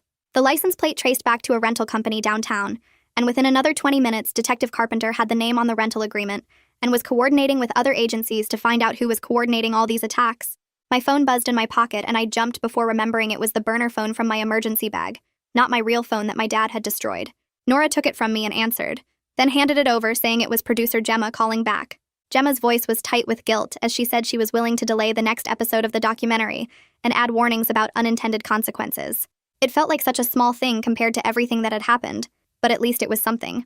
I thanked her and said I understood she didn't mean for any of this to happen, and she promised to cooperate fully with the investigation into who leaked the footage. When I hung up, I realized it was the first time in 2 days that something had gone even slightly right, and even though it couldn't undo the damage, it felt like one tiny piece of this nightmare was addressed. I checked the burner phone for the 3rd time in 10 minutes, and still no messages from Nora or Detective Carpenter about what's happening at our old house. My mom sits across from me at the motel table with her hands folded, and I can see she's doing that thing where she counts her breaths to stay calm. The phone finally buzzes, and I nearly drop it grabbing for it, but it's just a text from Nora saying she's getting updates from the fire department. My dad paces between the window and the door, checking the parking lot every 30 seconds like someone might materialize out of nowhere. The room smells like old cigarettes and cleaning chemicals, and I keep thinking about my bedroom at home with the posters on the walls and my collection of concert tickets taped above my desk. Another buzz, and this time it's actual news. Detective Carpenter sending photos through an encrypted app that Nora set up for us. The first photo shows our street blocked off with fire trucks and police cars everywhere. And the second photo makes my stomach drop because our house is just a burned shell with the roof collapsed and black smoke still rising from what used to be the garage. I hand the phone to my mom and watch her face go completely blank as she scrolls through the images. Then she passes it to my dad, who just stares at the screen for a long time without saying anything. Everything I owned except what's in this emergency bag is gone now. Every photo album my parents didn't burn themselves. Every piece of clothing in my closet. My laptop with all my schoolwork. The stuffed elephant I've had since I was actually 5 years old. I think about my yearbooks with everyone's signatures and inside jokes written in the margins, and how those were proof that Lee Lane existed even if she was fake, and now there's nothing left. My dad sits down heavily on the bed and puts his head in his hands, and I realize this isn't just about losing our stuff. It's about losing the life we pretended to have for 12 years. The attackers burned it down on purpose to erase us, to make sure we understood they could destroy everything we built, and it worked, because I feel erased right now. Detective Carpenter calls instead of texting, and Nora puts him on speaker so we can all hear. He says the warrant came through faster than expected because of Handler Tyson's murder being linked to our case, and his team searched a storage unit rented under one of the attackers' names about 2 hours ago. Inside, they found camping equipment, food supplies, multiple burner phones still in packaging, ammunition boxes, a laptop with surveillance photos and printed maps of our neighborhood, with our house circled in red marker. He says it looks like they were planning to stake out the area for weeks if necessary, waiting for the right moment to attack, and they had backup plans written out in Serbian that his translator is still working through. The laptop had browser history showing they'd been monitoring my Instagram account for the past month, screenshotting every post I made and noting the locations I tagged. There's a printed photo of our family that I recognize from a post I made at a restaurant 3 weeks ago, and someone drew X marks over my parents' faces in red pen. Detective Carpenter's voice gets quieter when he describes a notebook filled with details about our daily routines. What time my dad left for his fake job at State Farm. What time my mom's fake piano students arrived. What time I got home from the school. They knew everything about us because I posted everything about us, and the level of planning they put into killing us makes me feel sick. My mom reaches over and squeezes my hand when she sees my face, and I appreciate it, but I also know this is my fault no matter what Nora said about operational security. The laptop data led to phone records that Detective Carpenter's tech people traced to 3 more associates, and he says 2 of them got arrested this morning trying to leave the state. They're being held without bail on conspiracy charges, and the detective thinks they'll flip on each other pretty quickly once they realize how much evidence there is. But he also says the leader, Alex Yates, isn't among the arrested people, and his name doesn't appear on any of the phone records or rental agreements they've found so far. Nora leans forward and asks if they've identified Yates through other means, and Detective Carpenter confirms he's the nephew who originally recognized my dad from the documentary, based on social media posts the nephew made bragging about it. The nephew posted a screenshot of the documentary with my dad circled and wrote something in Serbian that translates to "finally found the rat," and that post got shared to several accounts connected to the Serbian organization. But Yates himself is smart enough not to use traceable phones or put his name on anything official, and he's likely the one giving orders while staying completely off the grid. My dad asks how dangerous Yates is compared to the others, and Detective Carpenter pauses before saying that Yates has a record in Serbia for violent enforcement and was suspected in at least 3 murders before he came to the United States 5 years ago. The silence in our motel room after that information is heavy, and I watch my dad's jaw clench like he's trying not to show how scared he is. Nora says the good news is that with most of his team arrested, Yates is running out of resources and backup, which might make him either more desperate or more careful. Nora ends the call with Detective Carpenter and sits down with my dad at the table, and I can tell from her expression this is going to be a serious conversation. She explains that the current investigation into Handler Tyson's murder and the attacks on us has created an opportunity for my dad to cooperate as a witness again, which could lead to a new witness protection arrangement for our family. But she's very clear that this cooperation would also mean my dad has to answer questions about his original money laundering activities, and there might be additional charges or consequences he avoided the first time around. The federal prosecutors want a complete accounting of everything he did during those 5 years working for the Serbian mob, including details he might have left out of his original testimony. My dad looks older than I've ever seen him as he listens, the lines around his eyes deeper and his shoulders slumped forward. He asks what happens if he refuses to cooperate, and Nora says honestly that we'd be on our own without federal protection, and Yates would eventually find us again. My mom reaches across the table and takes my dad's hand, and he looks at her for a long moment before nodding. He tells Nora he'll do whatever it takes to keep us safe, even if it means facing legal consequences for things he did 20 years ago, and I feel a weird mix of pride and sadness watching him agree to this. Nora pulls out paperwork and explains the process, and my dad signs documents while I sit on the bed trying to process that my father is officially cooperating with a federal investigation into his own crimes. The next morning, Nora comes back with Detective Carpenter, and they have a plan that makes my stomach hurt just hearing about it. They've been monitoring communications between the arrested associates, and they intercepted messages showing that Yates has been trying to make contact through intermediaries, wanting to negotiate or make threats or something. Detective Carpenter thinks they can use this to set up a controlled meet at a public location, specifically a bus depot downtown that has lots of cameras and witnesses. The plan is for my dad to be visible as bait, while Nora's team and Detective Carpenter's officers surround the location from multiple positions, and when Yates shows up, they'll arrest him with overwhelming force. My dad doesn't like this plan at all and says it's using him as a target, but Nora points out that he's already a target, and this way they control the environment. Detective Carpenter adds that they've studied the bus depot layout and have officers positioned to cover every exit, and they'll have sharpshooters on nearby roofs in case things go wrong. My mom asks what happens if Yates doesn't show up or sends someone else instead, and Nora admits that's a possibility, but the intelligence suggests Yates wants to handle this personally. I'm listening to them plan this operation, and I realize they're talking about deliberately putting my dad in danger to catch someone who wants to kill him, and even though I understand the logic, it feels wrong. My dad finally agrees, but only after making Nora promise that my mom and I will be somewhere completely secure during the operation, and she guarantees we'll be in a surveillance van with armed protection. The morning of the operation, I barely sleep because I keep imagining all the ways this could go wrong. We get picked up at 4 in the morning while it's still dark and drive to a location 3 blocks from the bus depot where the surveillance van is parked. Inside the van, there are screens showing video feeds from at least a dozen different cameras covering the depot from every angle, and 2 technical operators sit at the controls adjusting views and checking audio. My mom and I squeeze into the back area, and Nora gives us headsets so we can hear the radio communications between all the officers involved.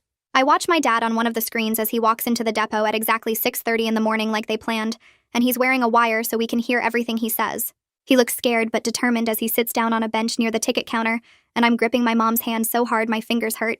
The technical operator zooms in on my dad's face, and I can see sweat on his forehead, even though it's cool outside, and my mom whispers that he's going to be okay.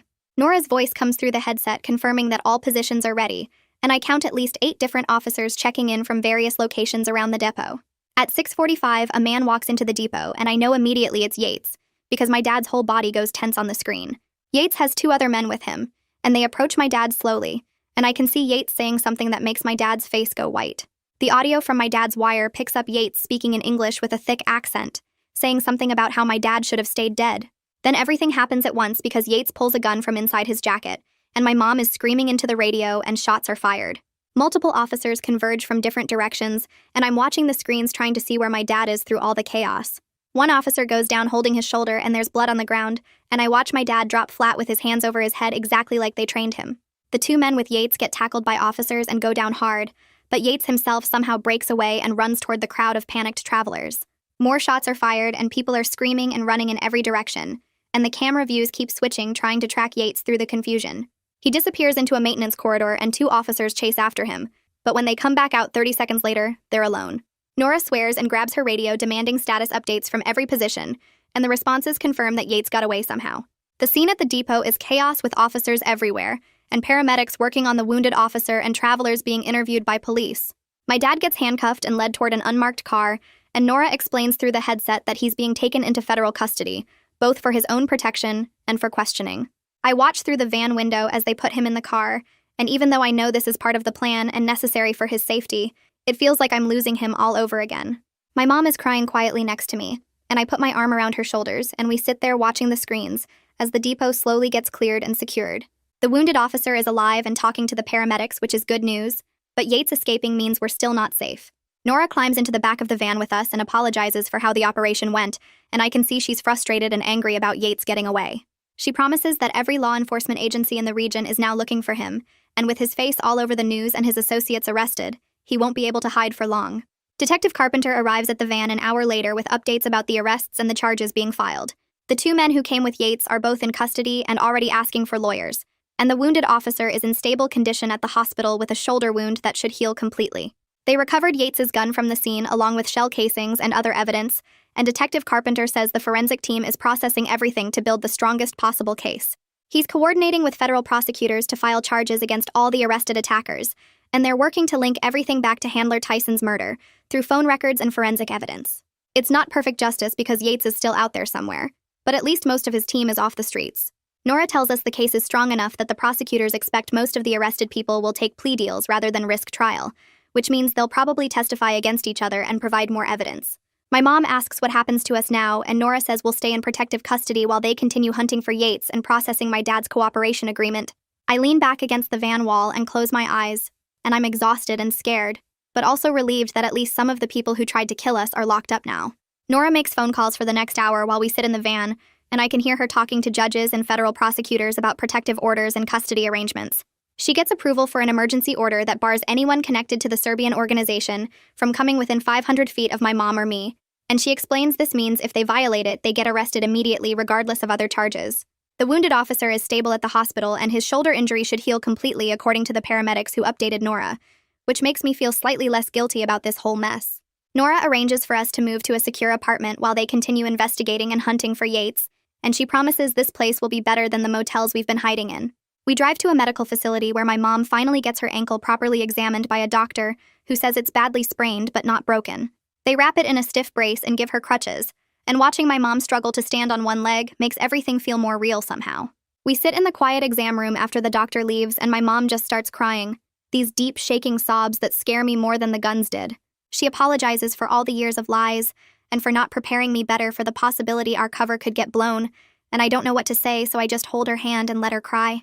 She keeps saying she thought we'd be safe forever, and she wanted me to have a normal childhood, and I tell her I understand, even though I'm still angry about the secrets. Later that day, Nora shows us a news article on her phone about producer Gemma issuing a public statement. Gemma talks about the documentary's unintended consequences and announces Netflix is implementing new protocols for protecting witness identities in archived footage. She also agrees to blur additional identifying details in our footage and remove all location metadata from future airings of the episode. It doesn't undo the damage, but at least it might prevent this from happening to other families, and I appreciate that Gemma took responsibility instead of making excuses. That night, Nora drives us to our temporary apartment, which is in a bland building with security cameras and locked entry doors. The apartment itself has basic furniture and feels sterile like a hotel room, but it's clean and quiet and nobody's trying to kill us here. Nora sits down at the kitchen table with us and explains the logistics of getting new identities and relocating to a different region. This time she asks me what kind of place I'd like to live and what I want to study in the school, treating me like I actually have some control over my future. I tell her I want to live somewhere with actual seasons and maybe near a college so I can take classes eventually, and she writes this down like my preferences actually matter. The next morning, Nora sets up a monitored video call with my dad, who's being held in some federal facility. His face appears on the laptop screen and he looks tired and older, wearing an orange jumpsuit that makes everything feel more serious. He apologizes without making excuses for his past crimes or for keeping secrets from me my entire life. I tell him I need time to process everything, but I don't want to lose contact with him completely, and we agree to rebuild trust slowly with clear boundaries about honesty.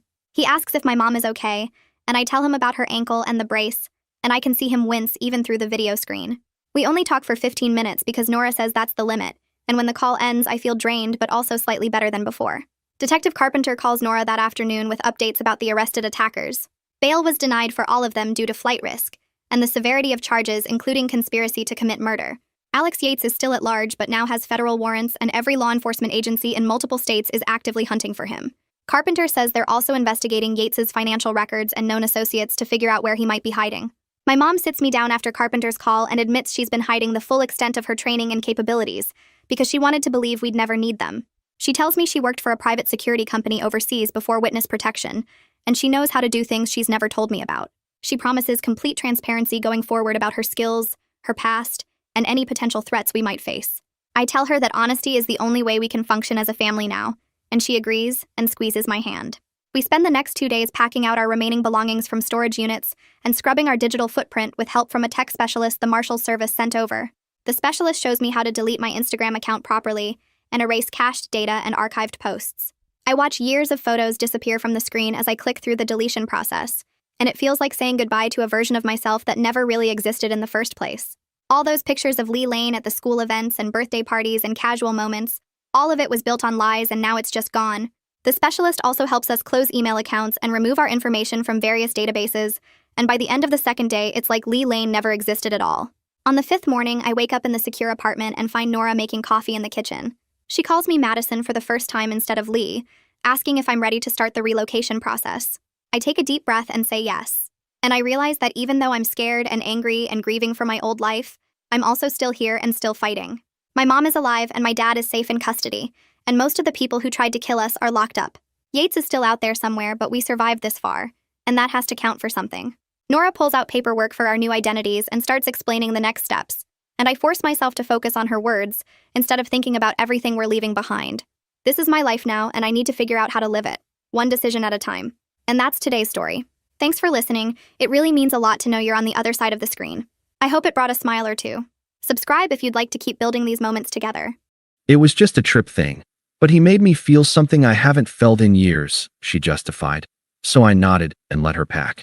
Now she's stranded broke in Vegas, begging for a ticket home, but I've already vanished. Hey viewers, before we move on to the video, please make sure to subscribe to the channel and hit the like button if you want to see more stories like this. Thanks. Throwaway account because this story still stings a bit, even though I'm way past it now. I'm 28M, and this is about my ex-girlfriend Zoe, 27F, of 4 years.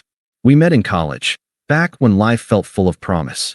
I was studying IT, grinding through late nights to get my degree, and she was in marketing, always the social butterfly with big dreams of traveling and building her own brand.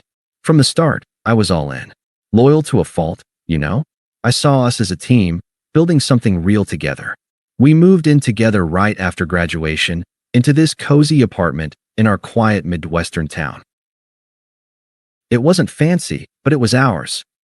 I landed a solid job as a systems analyst at a local tech firm, stable pay, benefits, the whole 9 yards. Zoe, though, she struggled a bit at first. Entry-level gigs in her field didn't pay much, and she hated the grind. So I stepped up. I covered most of the rent, handled the bills, even picked up extra freelance coding gigs on weekends to make sure she could chase her passions without stress. You've got this, I'd tell her. Focus on what lights you up. I've got us. And she did light up. Over the years, I encouraged her to build her side hustle, a lifestyle blog about travel and self-discovery. I'd proofread her posts, help with the tech side like setting up her website, and yeah, fund a lot of it. Remember that time she wanted to attend a marketing conference in Chicago? I skipped a work retreat to drive her there myself, then waited in the hotel lobby with my laptop, knocking out code while she networked. Or the birthday surprise when I saved up for months to buy her that fancy camera she eyed. She squealed and hugged me so tight, whispering, "You're the best thing that's ever happened to me." Moments like that made it all worth it. I wasn't flashy, I was reliable. The guy who showed up every time. But looking back, maybe I was too reliable, too predictable. Zoe started talking more about adventure and spontaneity. She'd scroll through social media, liking posts about exotic trips and glamorous lives, and I'd catch her sighing. "Our routine is so safe," she'd say sometimes, half joking. I brushed it off, thinking it was just stress from her job. To spice things up, I suggested we plan a vacation together, but she always had reasons why it wasn't the right time. Then, about 6 months ago, her best friends organized a girls' trip to Vegas. "It's just what I need," she said, eyes sparkling. "A break from the everyday grind." I didn't love the idea. Vegas has that wild reputation, but I trusted her. Hell, I even transferred money to her account to cover extras. "Have fun, babe. Just stay safe," I texted as she boarded the plane. She was gone for 5 days. Texts were sporadic at first. "Miss you." Cocktails by the pool. Then, radio silence for a whole evening. When she finally replied, it was clipped. "Crazy night. Talk tomorrow." I didn't push. I figured she was just hungover or busy. But when she got back, something was off. She hugged me at the airport, but it felt mechanical. Her laugh was forced. That night, in bed, she turned away early, claiming jet lag. Over the next week, she was distant, always on her phone, smiling at the screen in a way that twisted my gut. I'd ask about the trip, and she'd give vague answers. "Oh, you know, shows and slots. Nothing special." I tried to reconnect. Cooked her favorite dinner, suggested a movie night. But she kept pulling away. One evening, I noticed her phone buzzing nonstop while she showered. Curiosity got the better of me. Yeah, I know, snooping isn't cool, but the red flags were piling up. I glanced at her messages. There it was, a thread with some guy named Jake. Flirty emojis, inside jokes about that wild night at the club. Photos from Vegas, her laughing with him at a bar, his arm around her waist. And worse, recent text planning calls, him calling her my spark. My heart dropped. She'd hooked up with him there, and it hadn't stopped. I sat there, staring at the screen, feeling like the floor had vanished. For years. All those sacrifices, postponing my own career moves to support hers, like turning down a better job out of state because she wasn't ready to relocate. The late nights I'd spent fixing her blog when it crashed, or comforting her through job rejections. I'd given everything, thinking we were building a future. And now this. Betrayal doesn't even cover it. It was like she'd erased us with a single trip. I put the phone back, composed myself, and waited. I wasn't going to explode, that wasn't me. But I needed answers. The next day, I couldn't hold it in anymore. We were in the living room, her scrolling on her laptop, me pretending to work. "Zoe," I said calmly, "we need to talk about Vegas." She looked up, and for a split second, guilt flashed across her face. Then, it hardened into defensiveness. She set her laptop aside, crossing her arms. "What about it?"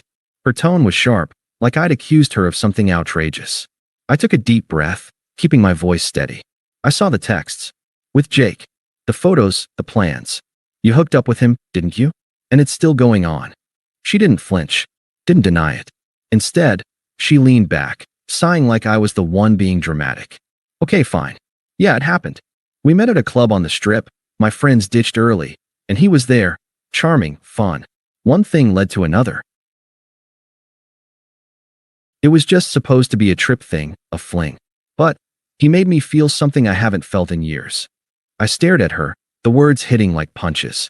"Something you haven't felt? What does that even mean?" "We've been together 4 years, Zoe. I thought we were solid." She rolled her eyes, actually rolled them, and stood up, pacing a little. "Solid? Alex, come on. We're like roommates at this point. You go to work, come home, we watch TV, repeat. It's comfortable, sure, but where's the excitement? The passion? Jake, he's different. He's adventurous, spontaneous. We talked all night about dreams, travel, living big. He and I, we have a spark. A real one. I have to see where it goes." Her words twisted like a knife. "Roommates? After everything?" I felt the anger bubbling, but I swallowed it. No begging, no yelling. That's not how I handle things. "So that's it. You're justifying cheating because I'm what, too stable?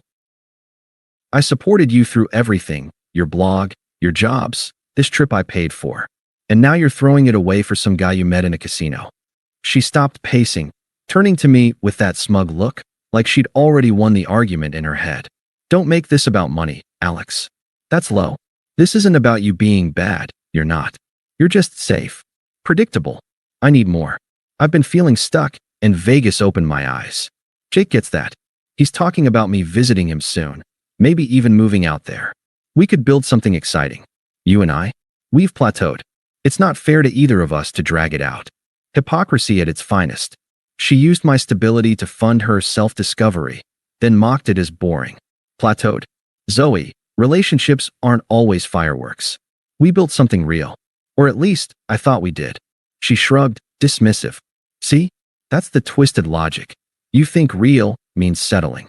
I deserve sparks, Alex. Adventure. Jake makes me feel alive. I'm sorry if that hurts, but I have to choose me." She paused, then added with a cruel edge, "Besides, you'd be fine. You're always so composed. You'll land on your feet." I nodded slowly, the decision forming. No confrontation, no outburst. Just detachment. "If that's how you feel, then go. See where it goes." Her eyes widened a bit. Maybe she expected me to fight. "Really? Just like that?" "Yeah," I said, standing up. "Just like that." I walked to the bedroom, started pulling out her suitcase from the closet. She followed, watching in silence as I calmly helped her pack. No words, no pleas. Inside, I was shattered, but I wouldn't give her the satisfaction of seeing it. That night, she booked a flight. By morning, she was gone. After she left, the apartment felt like a ghost town. Echoes of her everywhere.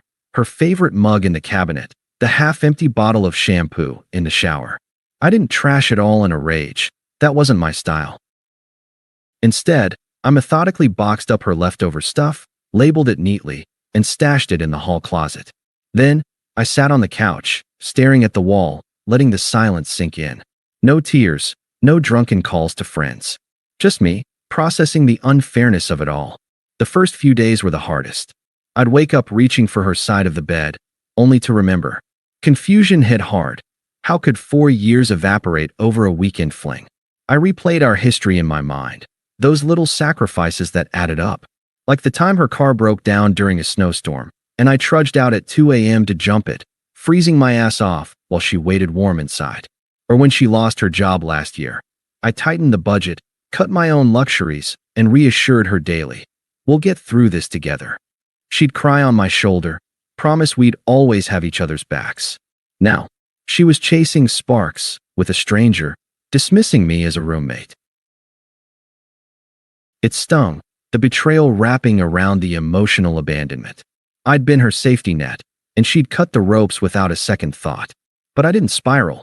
I took a personal day from work, then dove back in. Focused on routines, gym in the mornings, which I'd neglected to make time for her schedules. I started running trails outside town, the kind with hills that burned my lungs and cleared my head. Therapy helped too. I booked sessions online, talking through the manipulation without badmouthing her. She twisted our stability into a flaw, I told the counselor. Made me feel like my loyalty was boring. It was validating to hear it wasn't me. Slowly, the vulnerability faded. I wasn't confused anymore. I was clear. This wasn't a loss, it was a dodge. I dodged a life with someone who saw commitment as settling. Weeks turned into a month. I detached fully, changed the locks, just in case. Unfollowed her on everything. Blocked mutuals who might feed drama. No checking her blog or socials. That chapter was closed. Instead, I poured energy into me. Landed a promotion at work, senior analyst, with a raise that let me finally upgrade my setup. Bought a new desk, some plans for the apartment. Even started planning my own trip, solo, to the mountains. Friends noticed the shift. "You seem lighter," one said over beers. I nodded. Turns out, being a roommate gave me room to breathe. In the quiet moments, though, the unfairness lingered. She'd publicly, well, to our circle, framed it as mutual, but whispers got back. A buddy mentioned seeing her post vague stories about new beginnings and following your heart. It felt like disrespect, erasing my role in her life. But I didn't engage. No vague booking, no rants. Dignity meant walking away clean. I sat with the pain, let it breathe, until it became background noise. By 2 months in, I was sleeping through the night, smiling at work. The arc was rising. I'd come so far from that shattered guy on the couch. Zoe. She was becoming a distant memory, irrelevant to the peace I'd built. Then, karma crept in, slow at first, like a storm building on the horizon. I didn't seek it out. It found me through the grapevine. About 3 months after she left, a mutual friend, let's call him Mike, one of the few I hadn't cut ties with, texted me out of the blue. "Hey man, heard about Zoe. You okay?" I replied neutrally, and he spilled. Apparently, she'd quit her job here impulsively, packed up, and moved to Vegas to be with Jake. Full commitment, Mike said. Posted all these pics of them at shows, casinos. Looked happy. I didn't pry, but bits trickled in over weeks. Another friend mentioned her blog updates, glowing posts about desert adventures and soul connections. It was ironic, her chasing that spark in a city built on illusions. Then, the cracks showed. Mike called one evening. "Dude, it's bad." Jake turned out to be a total scammer. From what pieced together, Jake wasn't the charming adventurer she'd painted. He was a grifter, preying on tourists and transplants. Convinced her to invest in his business venture, some vague scheme about event planning in Vegas. She wired him most of her savings, the money I'd helped her build up. It unraveled fast. He cleaned out her account, ghosted her, and vanished. Police report filed, but good luck in a place like that. Scams are a dime a dozen. She was stranded. No job. She'd burned bridges, quitting without notice. No money. Rent due on a crappy apartment she'd signed for. No support. Her friends back home? They'd stopped defending her after the truth leaked. "We warned her," Mike said. But she was so smug about it. Isolation hit hard. She'd alienated our circle with her justifications, and Vegas wasn't the welcoming paradise she'd imagined. Hated the heat, the crowds, the loneliness.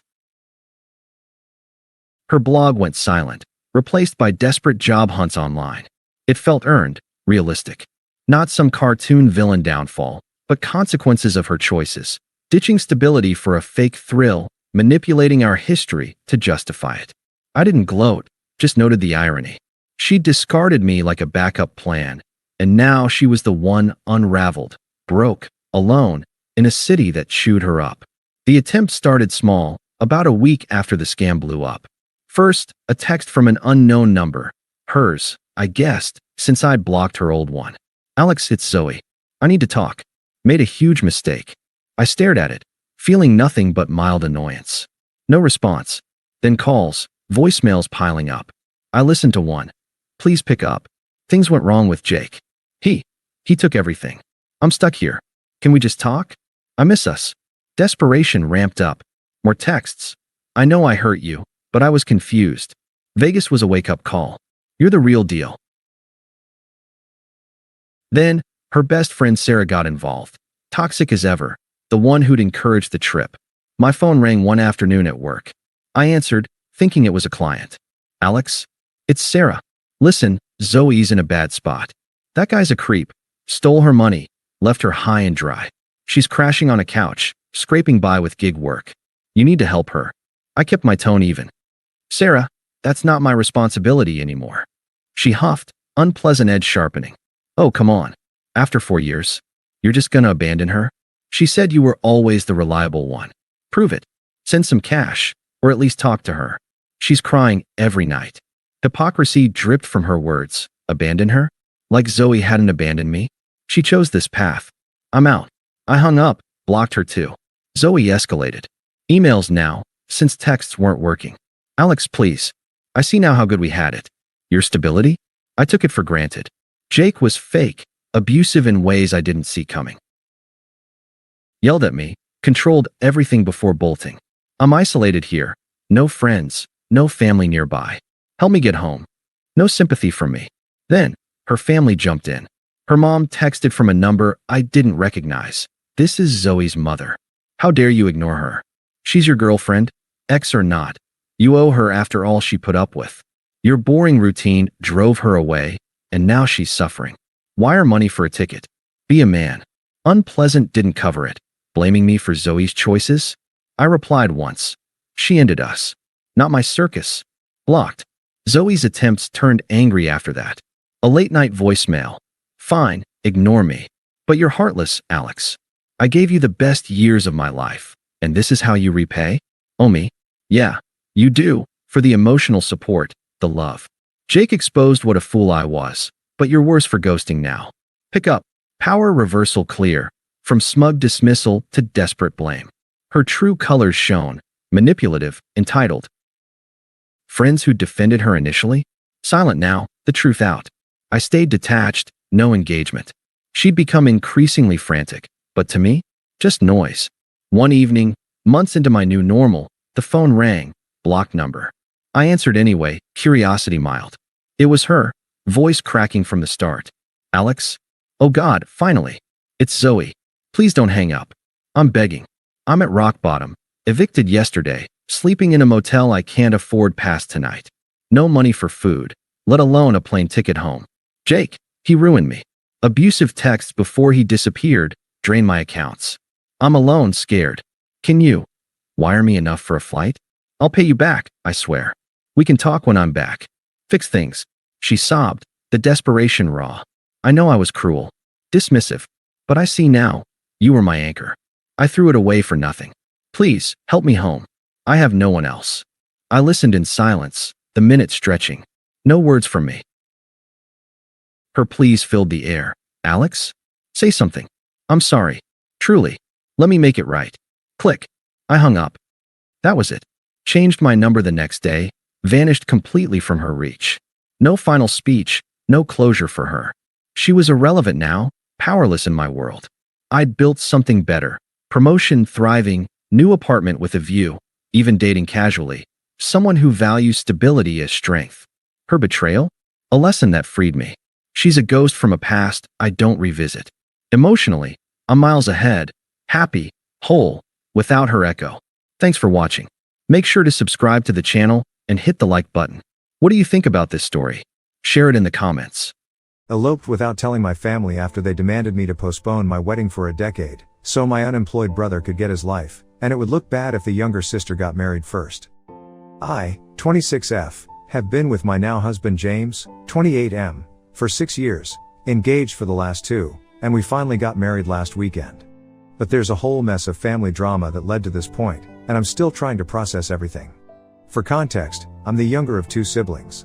My brother Tom, 30M, has always been the golden child in our family. He was the star athlete in high school, got into an Ivy League college on a partial scholarship, and everyone always thought he'd be this huge success. The problem is, after graduating college 8 years ago, he's been finding himself and exploring his options. He's had maybe 6 different jobs, none lasting more than a year, moved back home 3 times, and keeps talking about his big plans that never seem to materialize. He's always hyping up some grand venture, a startup idea, a career switch, or a new degree, but so far, nothing has stuck. So, here's where I'm at. I went to a state school, got my degree in accounting, landed a solid job at a good firm right after graduation, and I've been slowly but steadily building my career. I met James during my senior year of college when he was starting his master's. We hit it off right away. After 2 years of dating, we moved in together, and by the time we'd been together for 4 years, we were engaged. Everything was going smoothly, and we were both excited about our future together until we started planning our wedding. That's when things took a weird turn. My parents called me into a meeting, and they dropped a bombshell. They sat me down and told me that I needed to postpone my wedding plans for at least 8 to 10 years because Tom is still figuring life out. Apparently, he has something big coming, but when I asked what that was, they got really vague. It sounded like they weren't even sure themselves, something about him maybe starting a business or going back to school for an MBA, but even they didn't have the details. What they were sure about was that it would look bad if the younger sister got married before the older brother, and they were worried it might affect his confidence or distract him from his journey. Honestly, at first, I thought they were joking. I laughed because it sounded so ridiculous. But nope, they were dead serious. They said this was about respecting the natural order of things and that I needed to make sure Tom feels supported during this delicate time in his life. I pointed out that Tom is 30 years old, not some teenager trying to figure out what to do with his life. And I reminded them that James and I had been planning our wedding for months. We'd already saved up money, started looking at venues, and were eyeing a date for next spring. But instead of understanding, my parents doubled down. They said, family comes first, and I needed to be patient for the sake of Tom's success. I tried to reason with them. I reminded them that James and I had been together for 6 years and that our wedding is about celebrating our relationship, not Tom's problems. But they didn't care. Instead, they accused me of being selfish and insensitive for not prioritizing Tom's needs. At one point, my mom even brought up how they helped pay for my college expenses as if that should somehow make me feel obligated to put my life on hold. Yes, they helped me with college, and I'm thankful for that.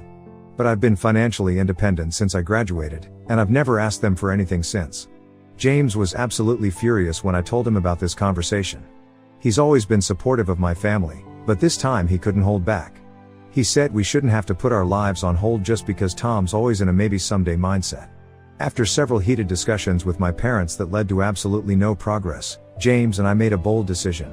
We were going to have the wedding we wanted, but we weren't going to tell my family about it. So, we started planning everything in secret. It was a lot of work, but we did it. We chose a small, beautiful garden venue, invited only our closest friends and James's family, who were completely supportive, and my best friend from college as my maid of honor. It turned out to be exactly what we needed. The day was intimate, meaningful, and drama-free. We wrote our own vows, had a lovely dinner afterward, and spent the evening celebrating with the people who truly care about us. For once, I didn't feel the weight of my family's expectations hanging over me. But, of course, the truth came out eventually. Someone tagged us in wedding photos on social media, and once that happened, all hell broke loose. My phone exploded with messages from my family. My parents were furious. My mom texted me a long rant about how I'd betrayed the family and humiliated them in front of everyone. She said I had ruined Tom's chances. I still don't understand how me getting married affected that, and that I had shattered the family's trust.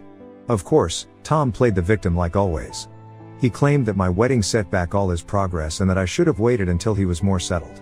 Even some extended family members weighed in, telling me I should have respected my parents' wishes and that I was selfish for not considering my brother's feelings. It's been a lot to handle, and I honestly never expected it to blow up like this. At the end of the day, I'm still standing by the decision James and I made. Our wedding was for us.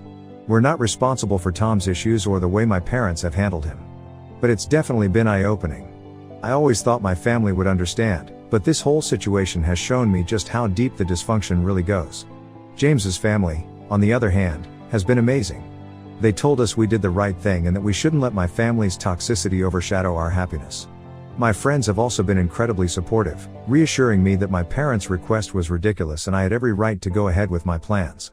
But despite all this, I can't help feeling a weird mix of emotions. I'm over the moon about marrying James and starting this new chapter, but I'm also heartbroken about how this has affected my relationship with my family. I've tried to explain this to my parents, but they refuse to see it. They keep saying I'm overreacting and that they're just trying to support both of their children equally. But that's not how it feels. It feels like I'm constantly being asked to put my life on hold so Tom can get his act together. And honestly, I'm tired of it. I don't know where we go from here. Part of me wants to cut them off completely and focus on building a happy, drama-free life with James. But another part of me still hopes they'll come around and realize how unfair they've been. I'm not holding my breath, though. For now, I'm just trying to focus on the positives. I married the love of my life. I have an amazing support system in James's family and my friends, and I'm finally standing up for myself after years of being overshadowed by my brother. It's a bittersweet victory, but I'll take it. I keep thinking about how this might affect my relationship with my family long term, but at the same time, I can't imagine putting my life on hold for a decade just because my brother hasn't figured out his path yet. So, Reddit, am I being unreasonable here? Should I have waited like they asked? Or was it right to prioritize my own happiness for once? Update 1. First, I just want to say thank you all so much for the overwhelming support and validation. Reading through your comments has been such a game changer for me. They helped me realize just how absurd and unfair my parents' request really was. I've been processing everything over the past few days, and it's been a whirlwind of emotions. There's been relief, sadness, anger, guilt, you name it. But mostly, I feel a lot more confident in the decisions James and I have made. That being said, things have definitely escalated since my last post. Yesterday, my mom called me, and for the first time in my life, I completely stood my ground. The conversation started off tense. She asked me if I'd come to my senses yet and if I was ready to make things right with the family. Her tone was that classic mix of guilt tripping and trying to take the moral high ground. I took a deep breath and calmly but firmly told her that while I love my family, my marriage to James isn't about Tom or anyone else. I said I wasn't going to apologize for living my life. I reminded her that James and I have been together for 6 years and that we deserve to celebrate our relationship without it being overshadowed by Tom's issues. That's when the waterworks started. My mom broke down crying and started talking about how I don't understand how hard all of this has been for Tom.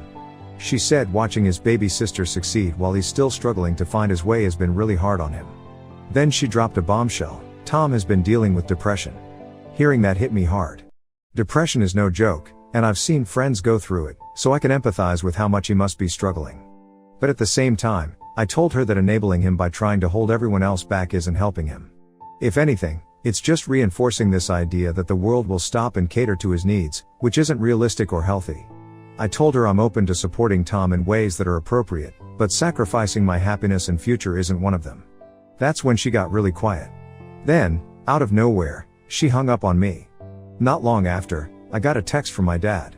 His message was short, but it cut deep. He called me heartless and said they raised me better than this. He accused me of being selfish and ungrateful and said I was choosing a man over my family. I can't lie, that text hurt more than I expected it to. I've always tried to be a good daughter. I've never gone out of my way to cause problems in our family. So, to have my own father paint me as some kind of villain? That's a tough pill to swallow. James, on the other hand, was furious when he read the message. He's been urging me not to respond, saying it's just going to add fuel to the fire. He's probably right, but I'm still debating whether I should say something. And then, just when I thought things couldn't get messier, my aunt, my mom's sister, reached out to me privately. She's always been the more level-headed one in the family, and I felt like I could talk to her about things I can't always say to my parents. She told me she's been following the whole situation and wanted to give me some context about what's really going on. According to her, the big thing coming that my parents mentioned about Tom isn't about some business venture or a degree. It's about a proposal. Yep, apparently, Tom is planning to propose to his girlfriend of 3 months, Riley. My parents are completely aware of his plan and have been hyping it up as the turning point in his life. They're convinced that getting married will magically give him the stability and motivation he needs to get his act together. But here's the kicker, Riley has no idea about this proposal. None. In fact, my aunt told me that Riley has been confiding in her about some serious doubts she's been having about the relationship. Riley's apparently considering breaking up with Tom because she's worried about his lack of direction and his tendency to make big promises without actually following through. My aunt said she even tried to gently warn my parents that pushing Tom to propose might not be the best idea. She told them Riley might not say yes, especially if she's already feeling this way. But, as usual, my parents completely dismissed her concerns. They're convinced that a proposal will fix everything. I'm floored. First of all, I feel for Riley. She's only been with Tom for a few months and is already questioning whether the relationship is right for her. The idea that my parents are pressuring Tom to propose in some misguided attempt to stabilize his life is just wild to me. Marriage isn't a band-aid for personal issues, and I can't imagine how blindsided Riley will feel if Tom goes through with this. Secondly, it's clear that my parents' fixation on Tom's success is warping their perspective. They're so desperate for him to succeed that they're clinging to any shred of hope, no matter how unrealistic or harmful it might be. James and I have been talking about what to do next. He's suggested we take a short break from my family to let things cool down, which honestly seems like a good idea. I've already muted their messages and stopped checking social media for a bit because the constant barrage of guilt tripping and judgment is exhausting. My aunt thinks I should stay firm but try to keep the lines of communication open in case my parents eventually come around. I'm torn. On one hand, I don't want to cut them off completely, but on the other hand, I'm tired of being treated like my life is secondary to Tom's. One bright spot in all of this has been James's family. They've been incredibly supportive, reassuring me that I'm not in the wrong and that it's okay to set boundaries.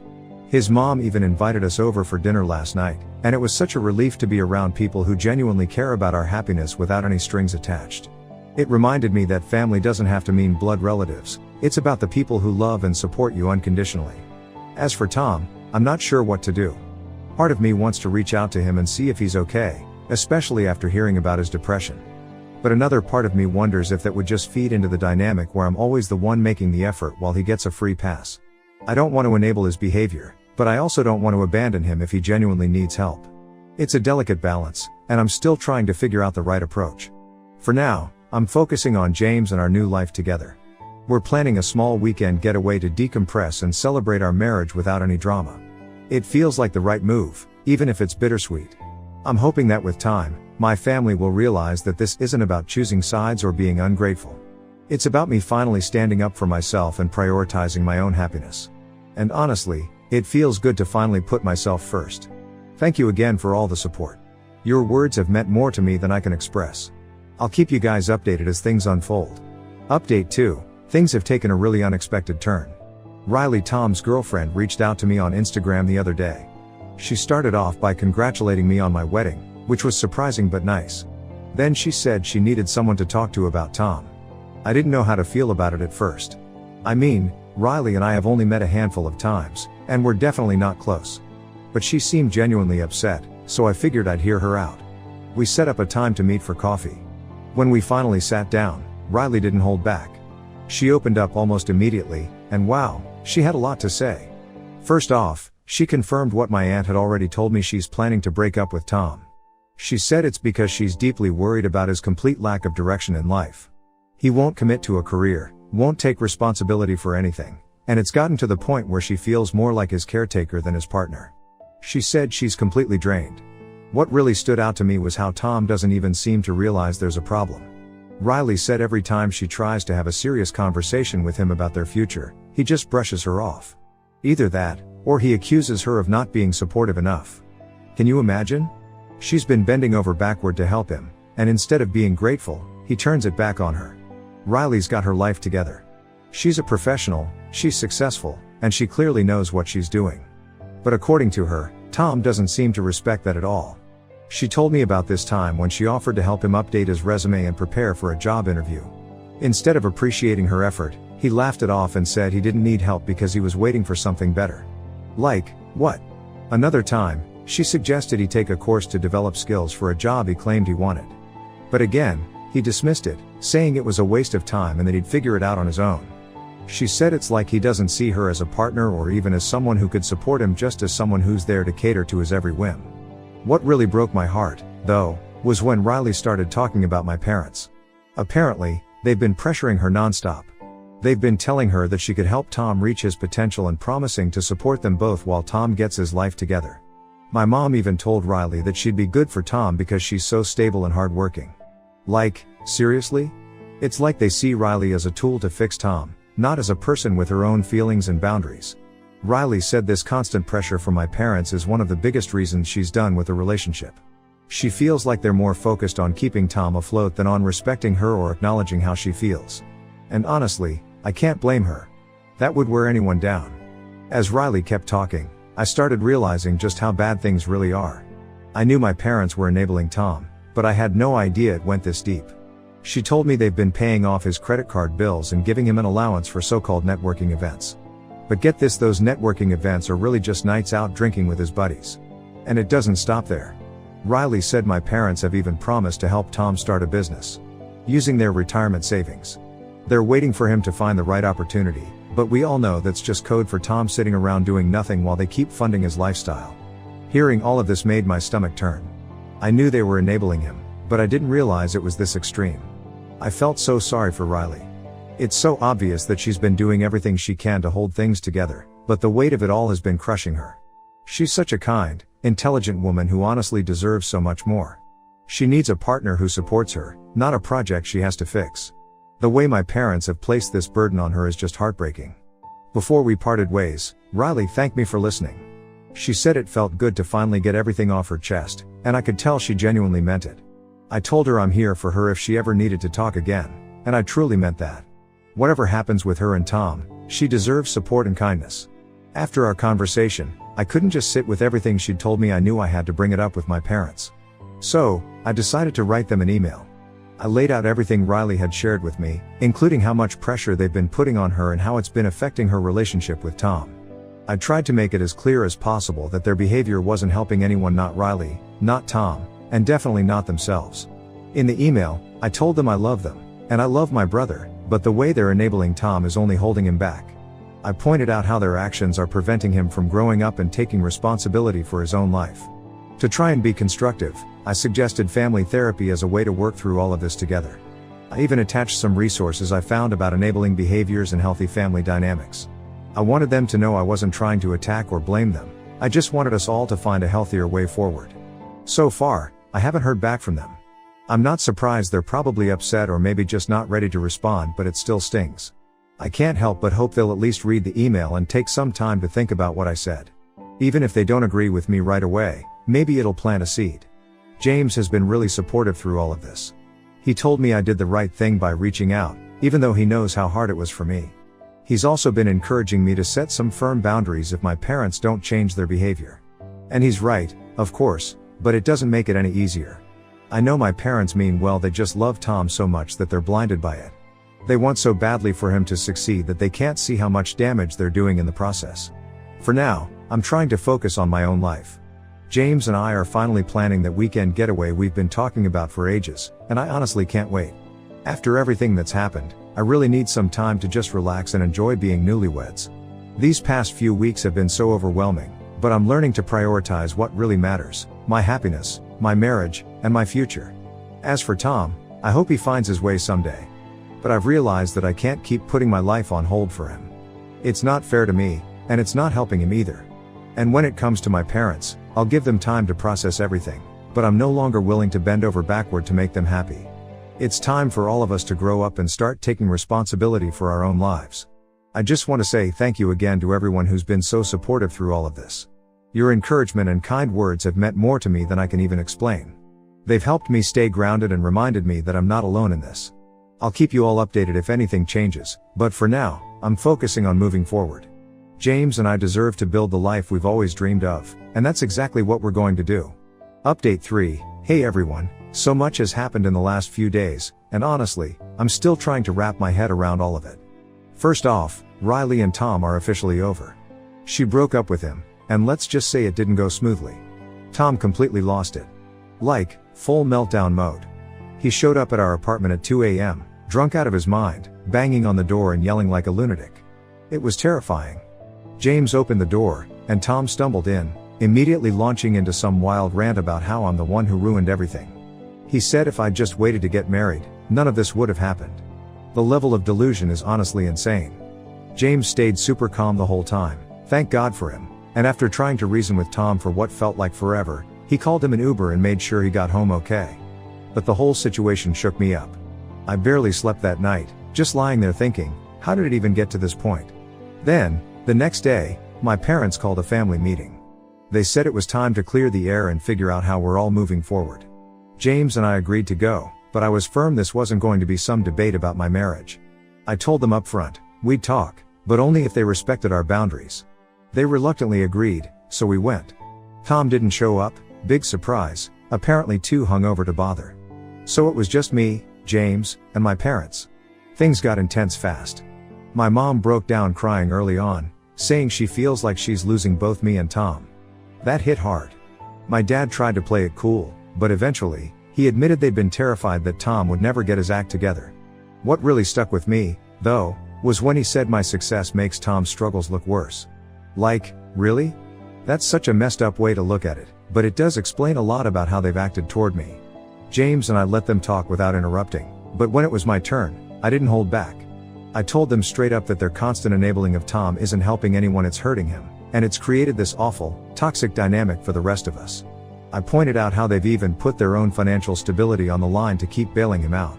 And then I laid it out clearly, I love them, and I love Tom, but I'm done letting their dysfunction run my life. The meeting ended, okay-ish, I guess? On the positive side, they finally admitted that asking me to postpone my wedding was wrong. They even apologized for how they handled everything and said they got why James and I went ahead without them. That felt huge. But they're still clearly hurt about being left out and not quite ready to fully accept our decision.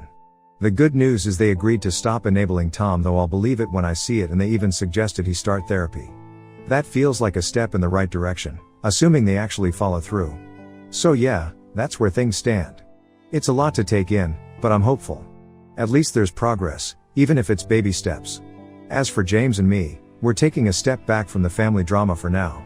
We've decided to finally take the 2-week honeymoon we delayed, and I think the space will be good for everyone. My parents have offered to host a small family celebration for our marriage when we get back, but I've told them that nothing is set in stone. James and I will decide after our trip whether or not it's worth it. I've made it clear that if we do agree to the celebration, it'll be on our terms, not theirs. To anyone reading this who might be dealing with similar family issues, I want you to know you're not alone. I know how complex it must feel, but you should know that it's possible to love your family while still living your life on your own terms. You're not responsible for managing other people's emotions or putting your dreams on hold for someone else's journey. Sometimes doing what's best for you means making hard choices, and that's okay. Thank you to everyone who's followed this saga and offered support and advice. Your encouragement has meant more to me than I can say. For now, I'm focusing on my marriage, my happiness, and my future. I'll post another update if there's anything major to share, but for now, this is where I'll leave things. Take care, everyone. When my mother looked straight at me and said, "You're not half the woman your sister is," my heart clenched. But instead of staying silent like every other time, I pushed my chair back and replied calmly, "Then let her pay the rent for you." My father's face went pale, stammering, "Rent? What rent?" And in that moment, the secret I had kept for 3 years spilled out in front of the entire dinner table. If it were you, could you endure that kind of comparison? And where are you listening to this story from? Let me know in the comments, because I truly want to see how far this story reaches. Hi, my name is Madeline Harris, but most people call me Maddie. I am 28 years old, living in Portland, Oregon, and I work as a financial manager for a logistics company based near the harbor. From the outside, my life looks stable: a steady job, a tidy rented apartment, and a few close friends to share quiet evenings with. But every weekend, when it comes time for family dinner at my parents' 2-story house in the suburbs, that sense of stability is shaken. For my parents, Friday night dinners are not just a tradition but almost an unwritten law. No one is allowed to be absent. Every time I say I have work or that I just want to rest, my mother will call relentlessly until I give in, or my father will toss out a half-joking, half-serious line. "This family has a seat for you. Don't leave it empty." And so, week after week, I find myself sitting at the same long wooden table, in front of my mother's cooking, beside my sister Claire, and under the shadow of the expectations my family always places upon me. Claire is 3 years older than me, and since childhood she has been destined to be the star of the family. She is tall, eloquent, once the captain of the debate team in high school, and later received a full scholarship to study law at the University of Washington. My parents often said Claire was born to succeed, and every step she took was met with endless applause from relatives. By contrast, I, the quieter younger sister who preferred numbers over praise, was always cast in the supporting role. I never complained, at least not in front of them. I know what I am good at, and I do not need the spotlight to prove it. But that does not mean the constant comparisons have not left their mark on me. The meal drifted by with conversations revolving around Claire, her job at the law firm, her new house, her plans for decorating the interior. My father spoke with pride in his voice. She deserves it. She has worked hard and proven herself.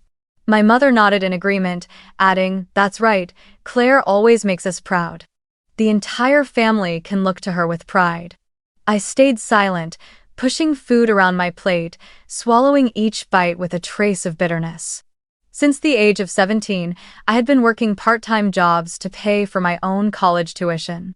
I graduated, found a stable job, and had even quietly helped my parents during times when they struggled financially. But no one at that dinner table ever mentioned any of that. In their eyes, everything I contributed was just a silent duty, never as valuable as a property contract Claire had signed. By the end of dinner, when the wine glasses were nearly empty, my mother set her fork down on the table and looked straight at me. Her voice wasn't loud, but it cut through the air sharp and cold like a blade.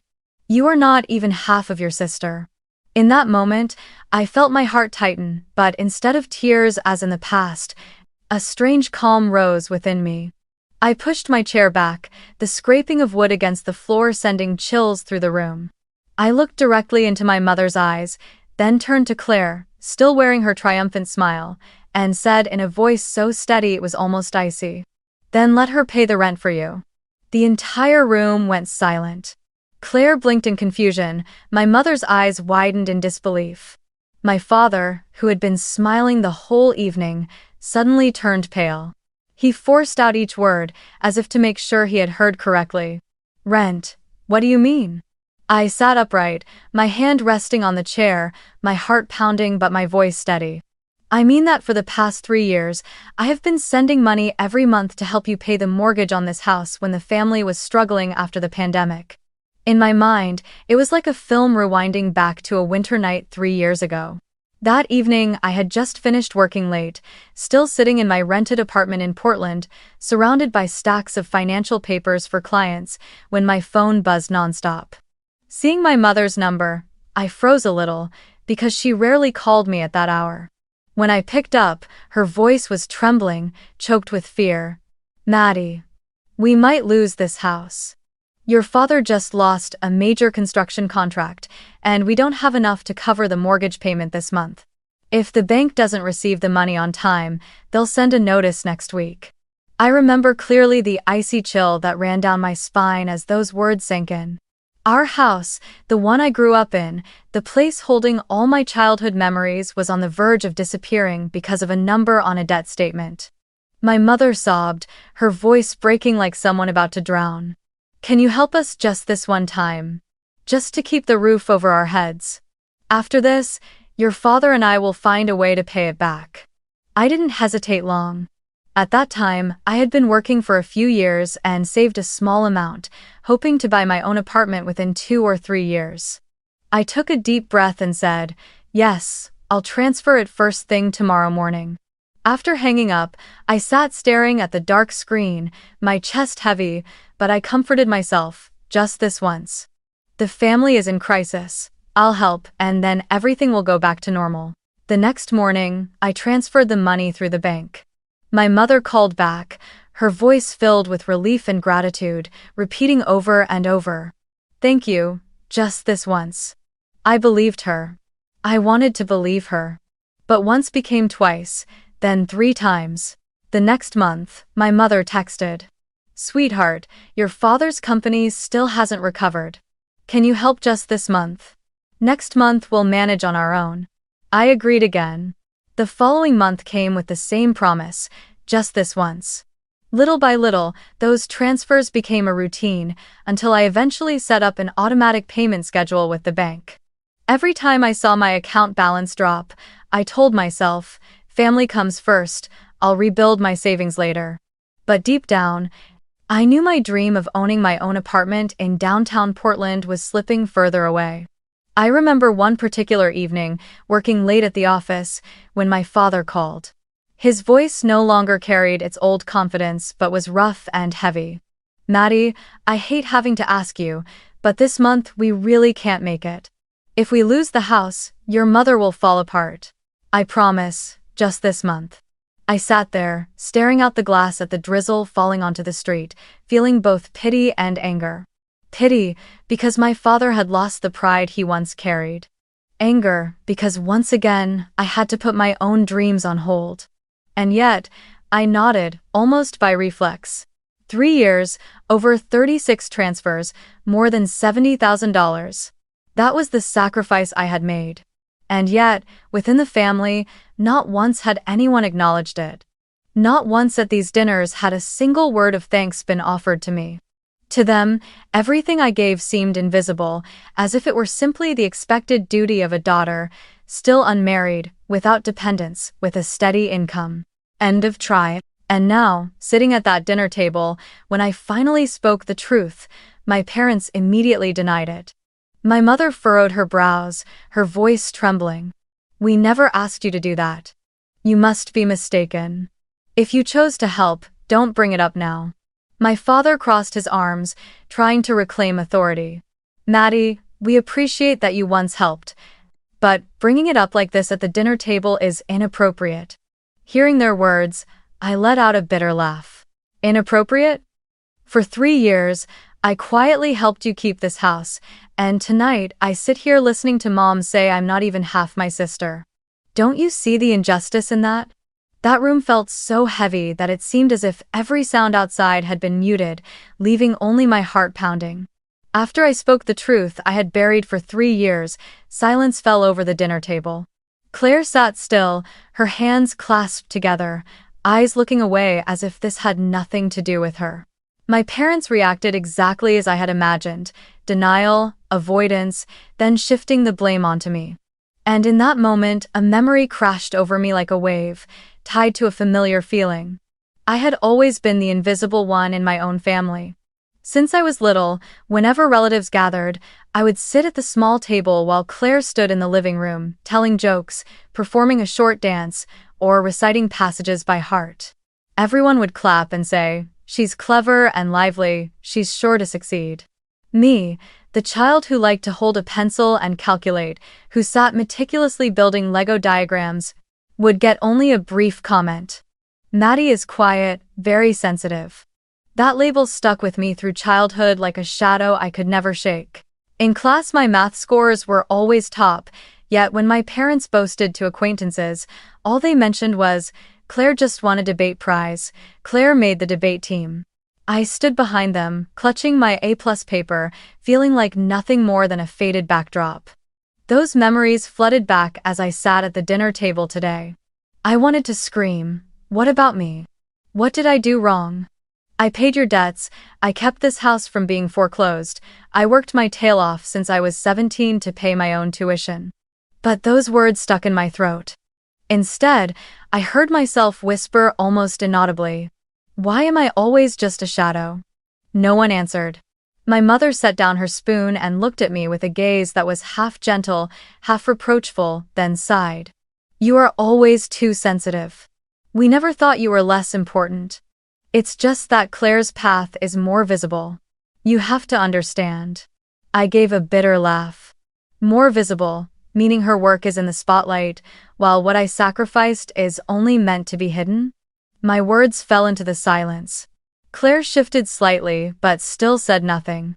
I looked at my mother, searching for a trace of recognition in her eyes, but all I saw was avoidance. In that moment, I realized the problem was not money. It was not the $70,000 that left my account. What hurt me so deeply was the truth that for years I had never been seen.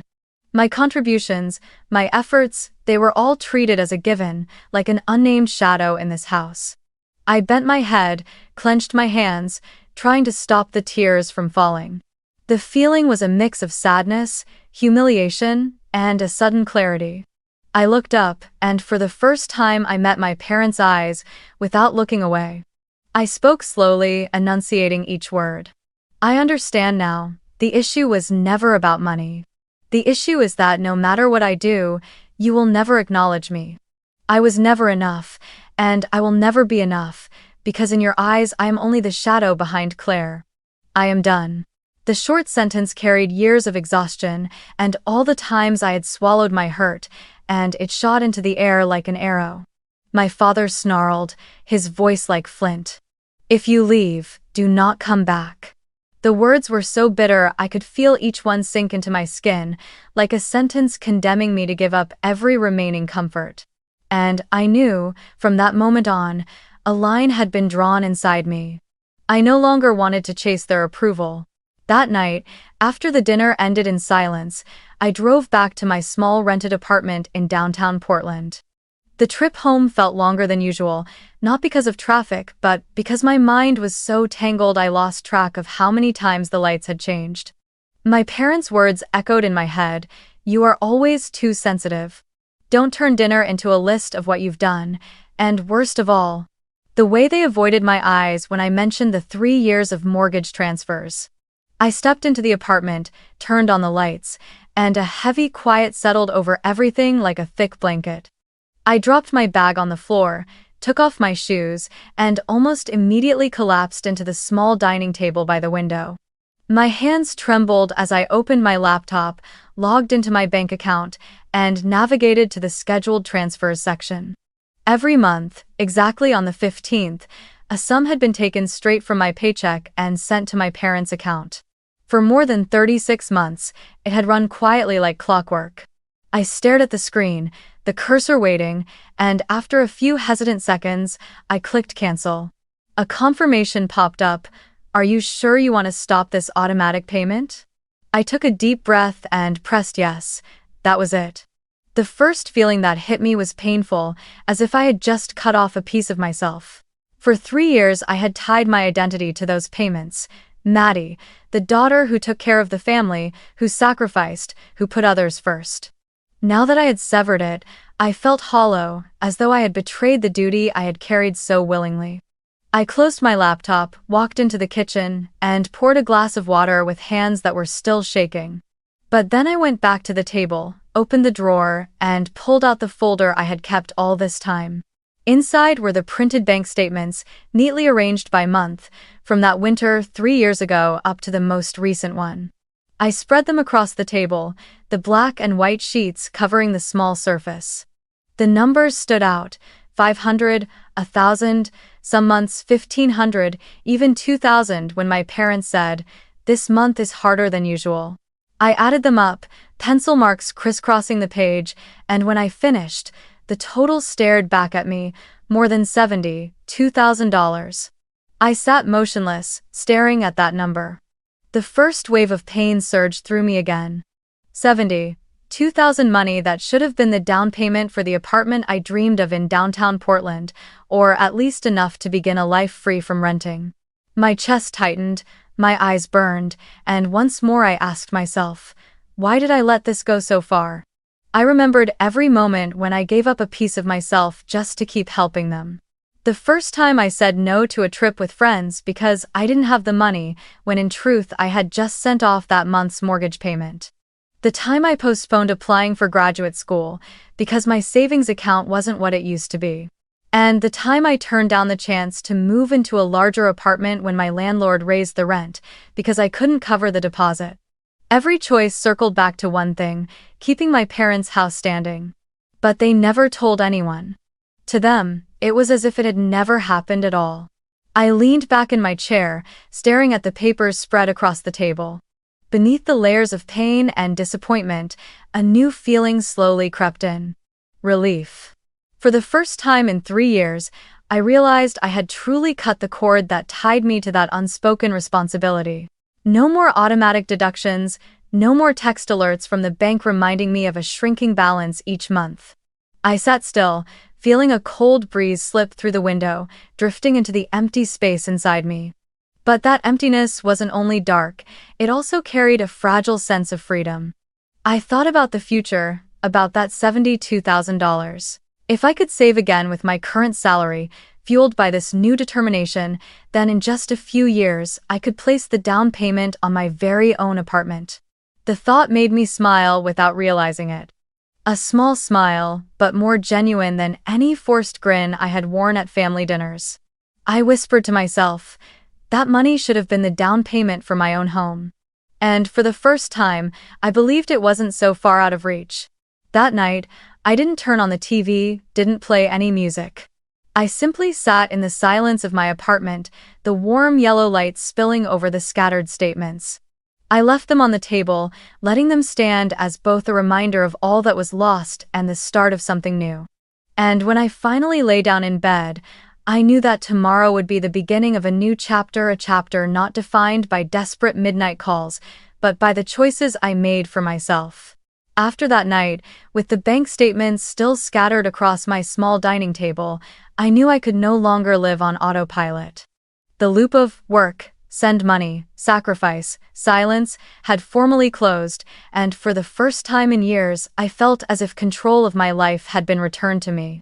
The next morning, instead of rushing to the office with a heavy heart, I put on my workout clothes and stepped outside to run along the Willamette River. Portland was crisp, the mist still hanging over the water, and each footfall on the path felt like shedding another layer of the gloom that had built up over the past 3 years. I started slow, then picked up the pace, breath coming harder but my chest strangely lighter. Maybe finally I was running for myself, not racing to catch up to my sister's shadow or meet my parents' unreasonable expectations.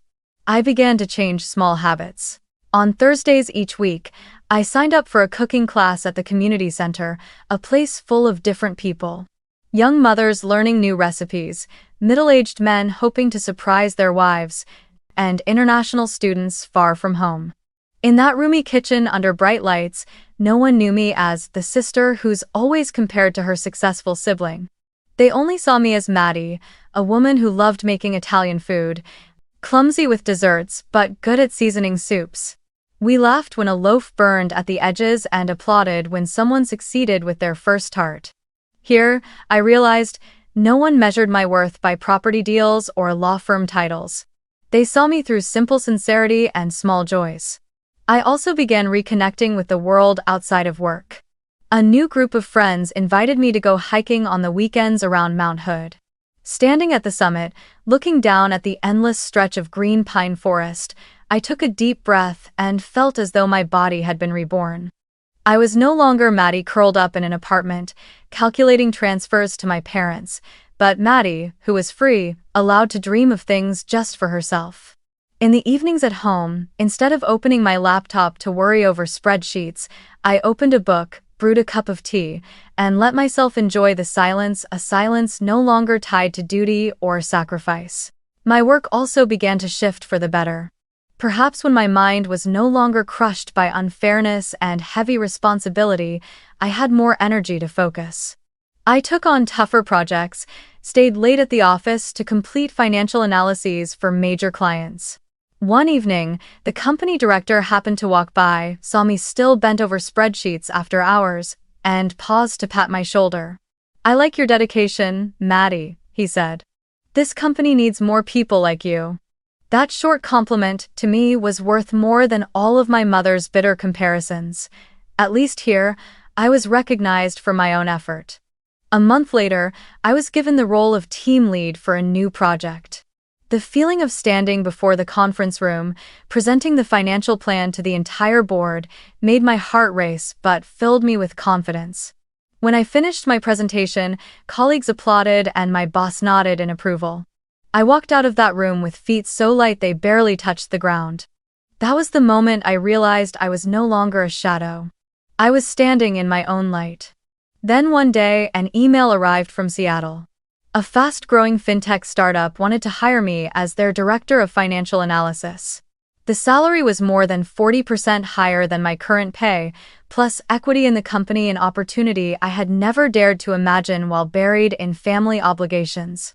I printed the email and sat staring at it on my kitchen table, my mind full of questions. Moving would mean leaving Portland, the city that had shaped my adult years. At the same time, it would be a step toward freeing myself from the invisible net my family had been casting around me. I remembered the night I had counted every bank statement, my mother's words, "You are not even half of your sister," and my father's evasive look when I mentioned the money. A voice rose in my head. It's time. I called my closest friend and told her about the offer. She screamed with joy. Maddie, you have to take it. This is the new beginning you deserve. Hearing that enthusiastic voice, my chest warmed. I opened my laptop and replied to the email. I accept. 4 words, but 4 words that freed me from the weight of my past. In the weeks leading up to my move to Seattle, I was both busy and excited. I walked around Portland more often, stopping by the little cafe under the Burnside Bridge, sitting by the window and watching people pass by. I knew the city had witnessed the years when I carried the weight of my family's burdens, but now it was also witnessing me stepping out to claim my own worth. As I packed my belongings and took the pictures off the walls of my rented apartment, I didn't feel sadness. Instead, it felt as though I was peeling away old chains, one layer at a time. On my last day in Portland, I ran again along the Willamette River. This time, I carried no heaviness with me, only a sense of exhilaration. I knew challenges lay ahead, but at least they would be challenges of my own, chosen by me. When I stopped to take a long breath, I heard my heart pounding not from worry or fear, but from the pure happiness of finally beginning to live for myself. 6 months after arriving in Seattle, my life had changed faster than I could have imagined. My job at the fintech startup pulled me into a demanding but exhilarating rhythm. I learned to work alongside brilliant, creative minds, people who didn't care who you were or where you came from, only about the value you brought.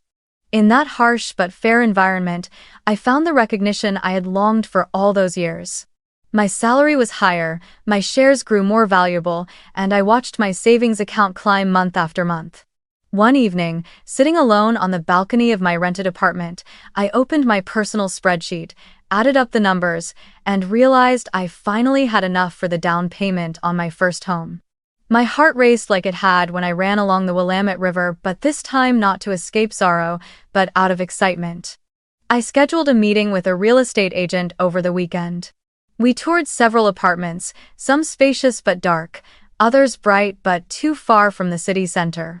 I didn't want to rush into a decision. I had waited too long, sacrificed too much to reach this point. I needed a place where I could walk in and immediately know, this is my home. And then, when we stepped into a unit on the 16th floor of a newly built tower, I froze. Floor-to-ceiling windows opened to a sweeping view of Seattle, with the Space Needle rising proudly against the clear blue sky. The apartment had only one bedroom, not very large, but sunlight poured into every corner, the polished wooden floors gleamed, and the compact kitchen was perfectly equipped. I stepped onto the balcony, the cool breeze brushing my face as I looked down at the bustling city below. In that moment, I knew. This was where I wanted to belong. The process of buying the apartment took a few weeks, but with each passing day, my excitement grew. When I finally signed the contract, my hands trembled not with fear, but with joy. I held the keys in my hand, the cold metal sweeter than anything I had ever touched. On the first day I stepped into the empty apartment, I dropped my bag on the floor, stood in the middle of the living room, and looked around. No furniture, no noise, only open space and a clear view of the Space Needle. I drew in a deep breath, and inside me a single thought rang out clearly. For the first time, everything is mine. Not thanks to anyone else, not bought at the cost of silent sacrifices, but entirely through my own effort. In the days that followed, I began decorating the apartment in my own way.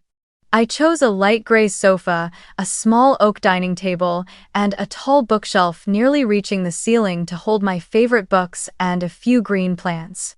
I hung a landscape painting of Portland on the wall, a reminder of the place I had left behind to find myself.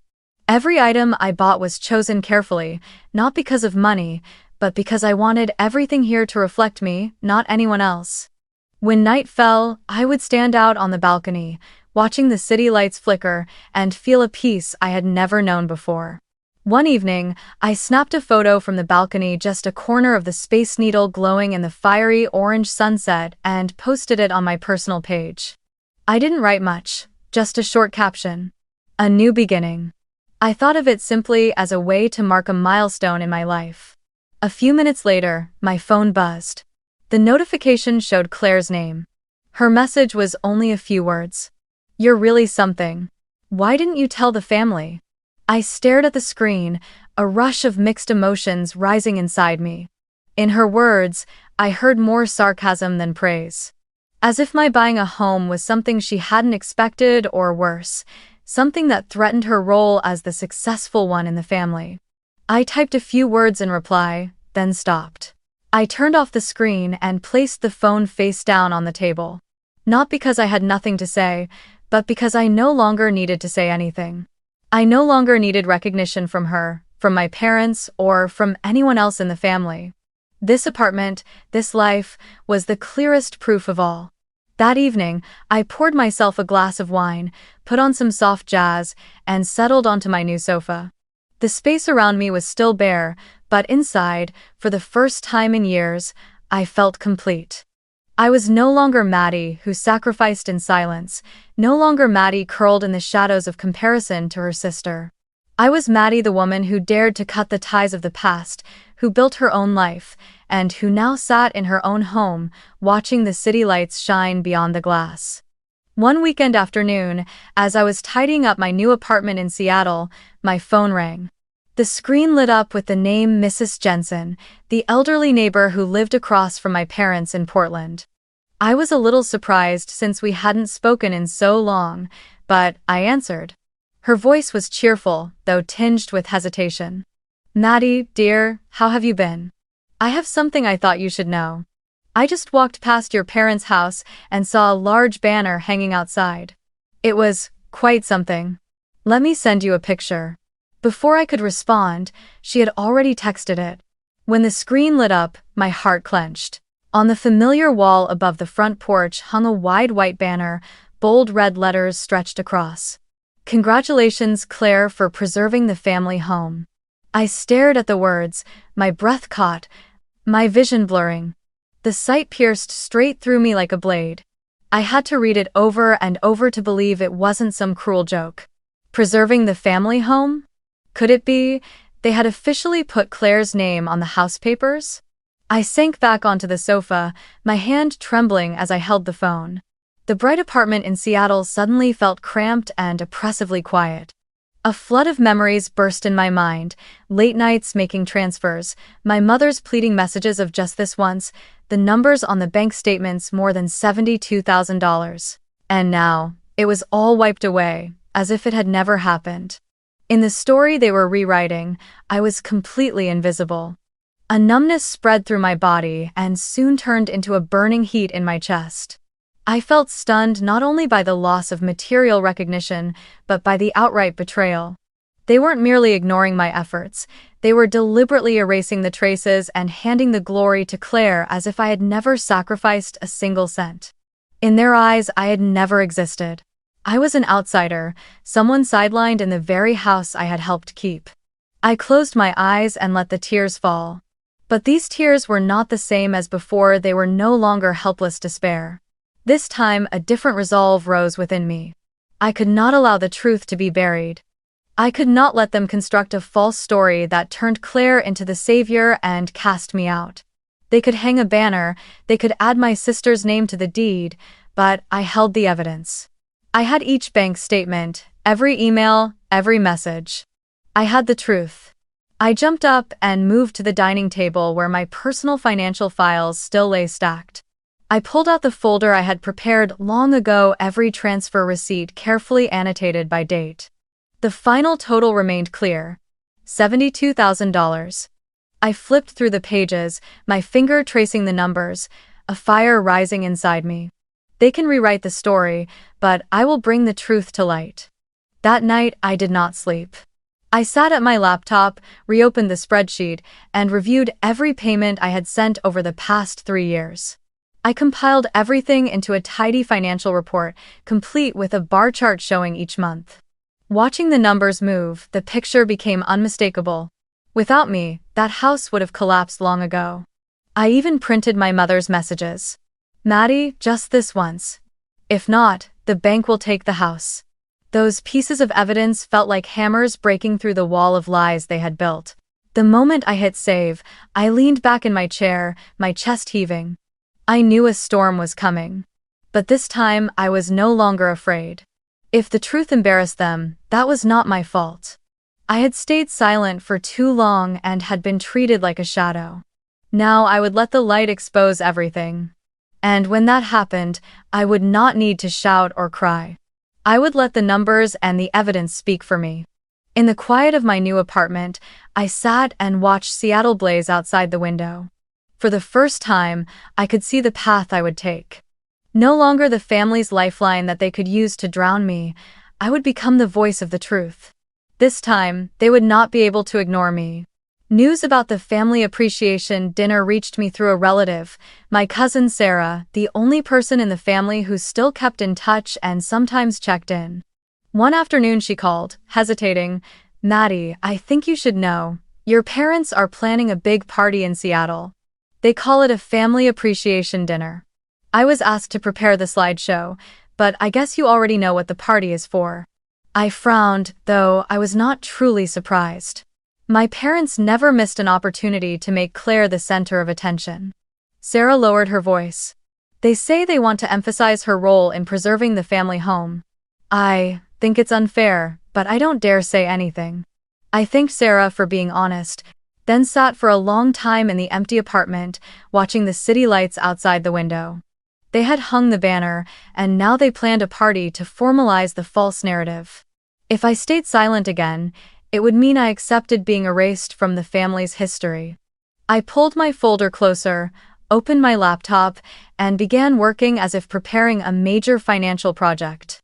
I scanned every bank statement from 2020 to 2023, clearly marking the transfers to my parents' account. I recalled each note: mortgage support, helping out, just this month. I compiled everything into a massive Excel sheet and imported it into the professional analysis software I use at work.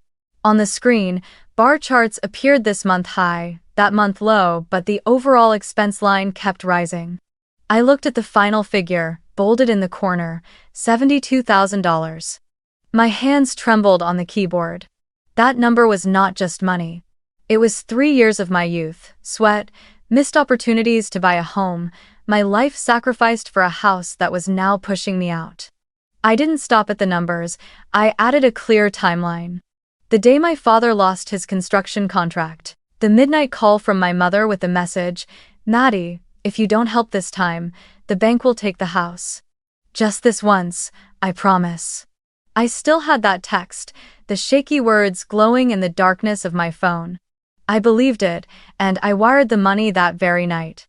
I inserted a screenshot of that message into the report, placing it right below the heading, "The promise just this once." And beneath it, the chart, 36 instances of just this once. I shaded the bar graph from green to red so that anyone who looked could see this wasn't chance, it was systematic sacrifice. While polishing the report, I thought about how my parents would react. They would be furious, they would deny it, but this time I had a weapon. The truth, laid out sharp and undeniable. I wouldn't need to scream, I wouldn't need to plead.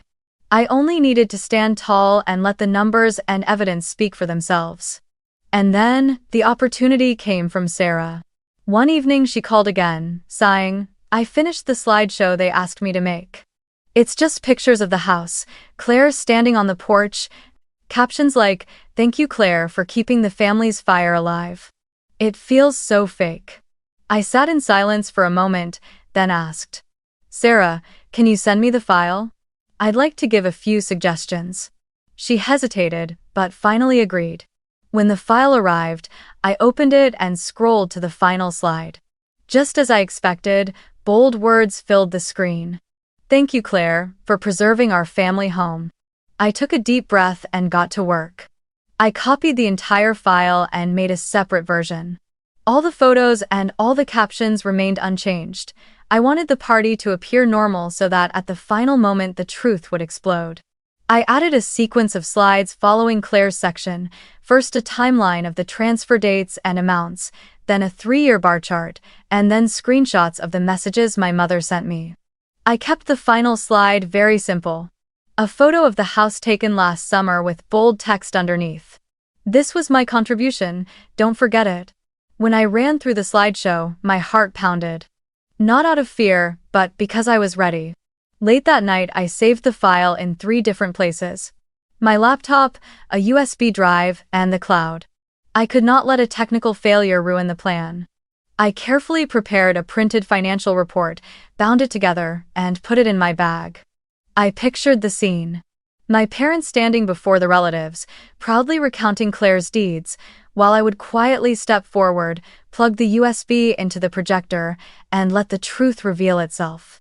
I would not need to say much. Just one sentence that kept repeating in my head.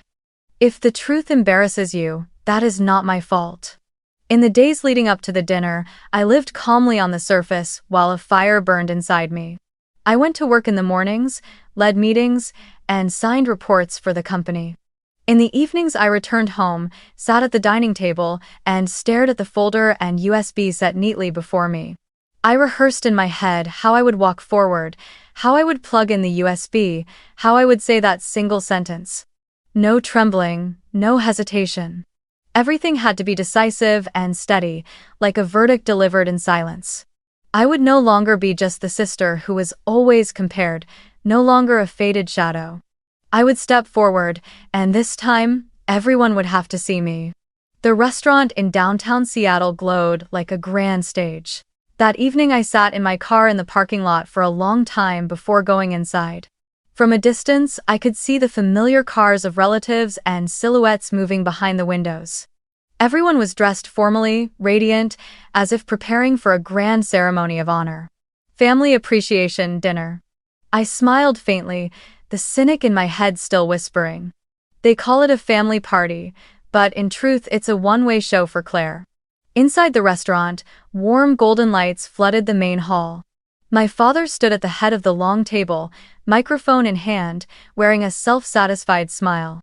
My mother sat beside him, eyes shining, and Claire, the central figure, wore an emerald dress, her hair neatly pinned up, smiling gently as if she truly carried the weight of the family on her shoulders. I stood quietly by the doorway, listening to my father's words. We are so fortunate to have Claire, the daughter who preserved the family home, who stepped up to make sure our family never lost our place of belonging. Applause swept through the room. I saw a few relatives lean in and whisper, nodding.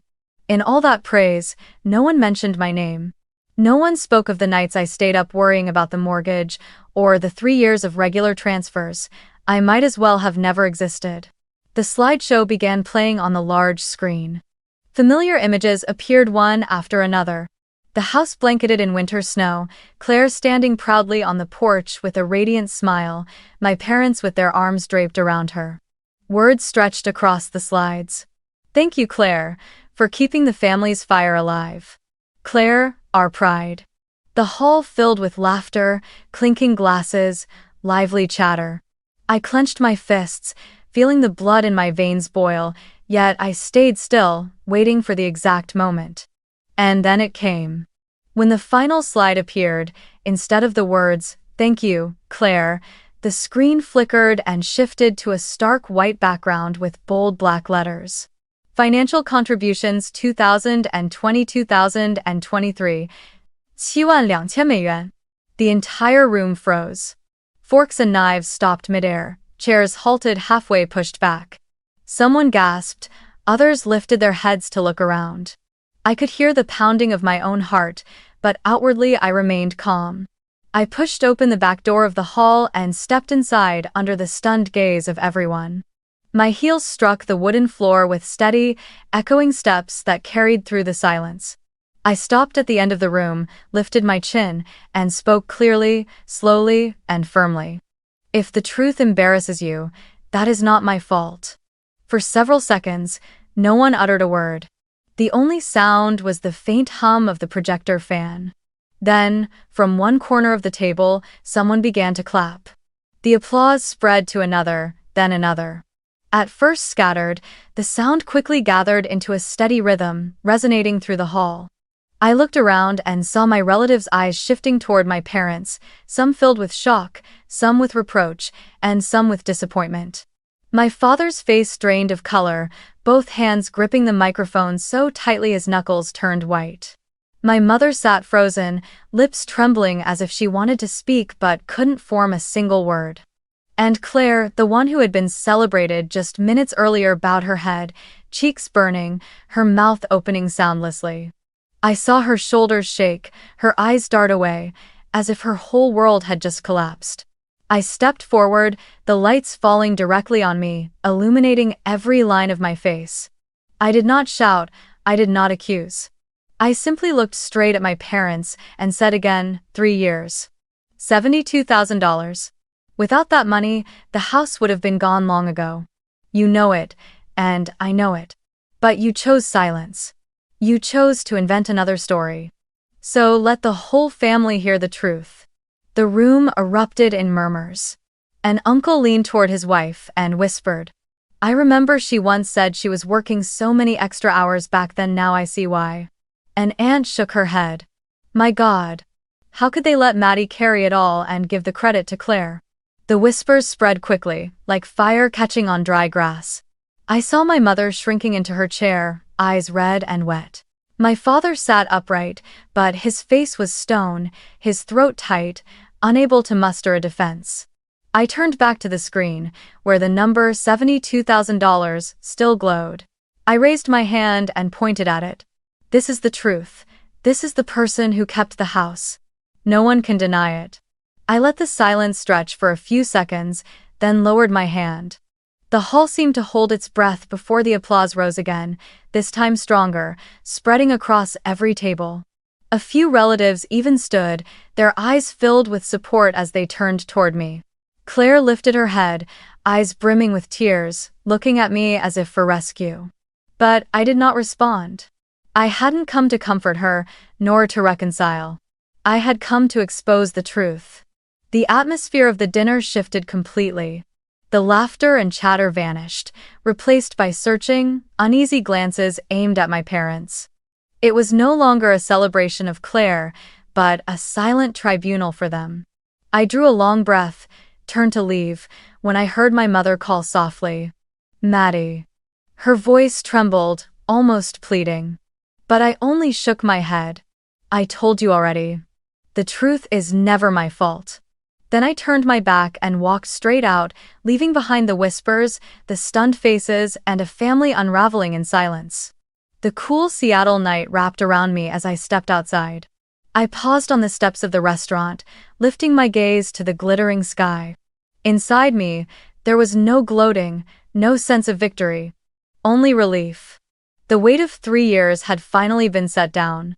And I knew, from this moment on, no one could erase me. No one could deny the truth that I had been the one to keep their house standing. 2 days after the dinner, while its echoes still rippled through the family, someone knocked on the door of my new apartment. I peered through the peephole and saw my parents standing there. My mother wore a heavy coat, her face exhausted, eyes swollen as if she had been crying all night. My father looked downcast, hands in his pockets, suddenly smaller than the authoritative figure he had projected at the restaurant. I hesitated for a moment, then opened the door.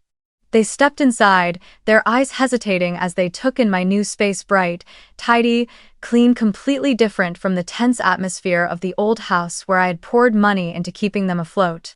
My mother spoke first, her voice trembling, nearly breaking. Maddie, I'm sorry. We were wrong to stay silent, wrong to let you bear everything. We didn't realize how much you had sacrificed. After that night, we talked. We will add your name to the deed. You deserve it. You kept the house intact. I stood still, looking into her eyes. Once, those words would have brought me to tears, thinking finally I had been recognized. But now, standing in my own apartment with the keys on the table and walls painted in colors I had chosen, I realized I no longer needed that promise. I shook my head, calm but firm. I have a home now, Mom. I have my own life. I don't need to be tied to the past anymore. I watched my mother's lips tremble and my father turn his face away, his throat tight. They didn't expect such a simple answer. My father cleared his throat. But that is your work. You deserve. I cut him off, my voice gentler but resolute this time. What I deserve is not a name on a paper. What I deserve is respect. And you did not give me that. I don't need to prove anything more. I have everything already through myself. I remembered everything.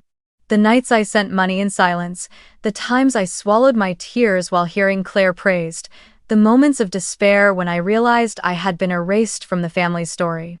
All of it had led me here.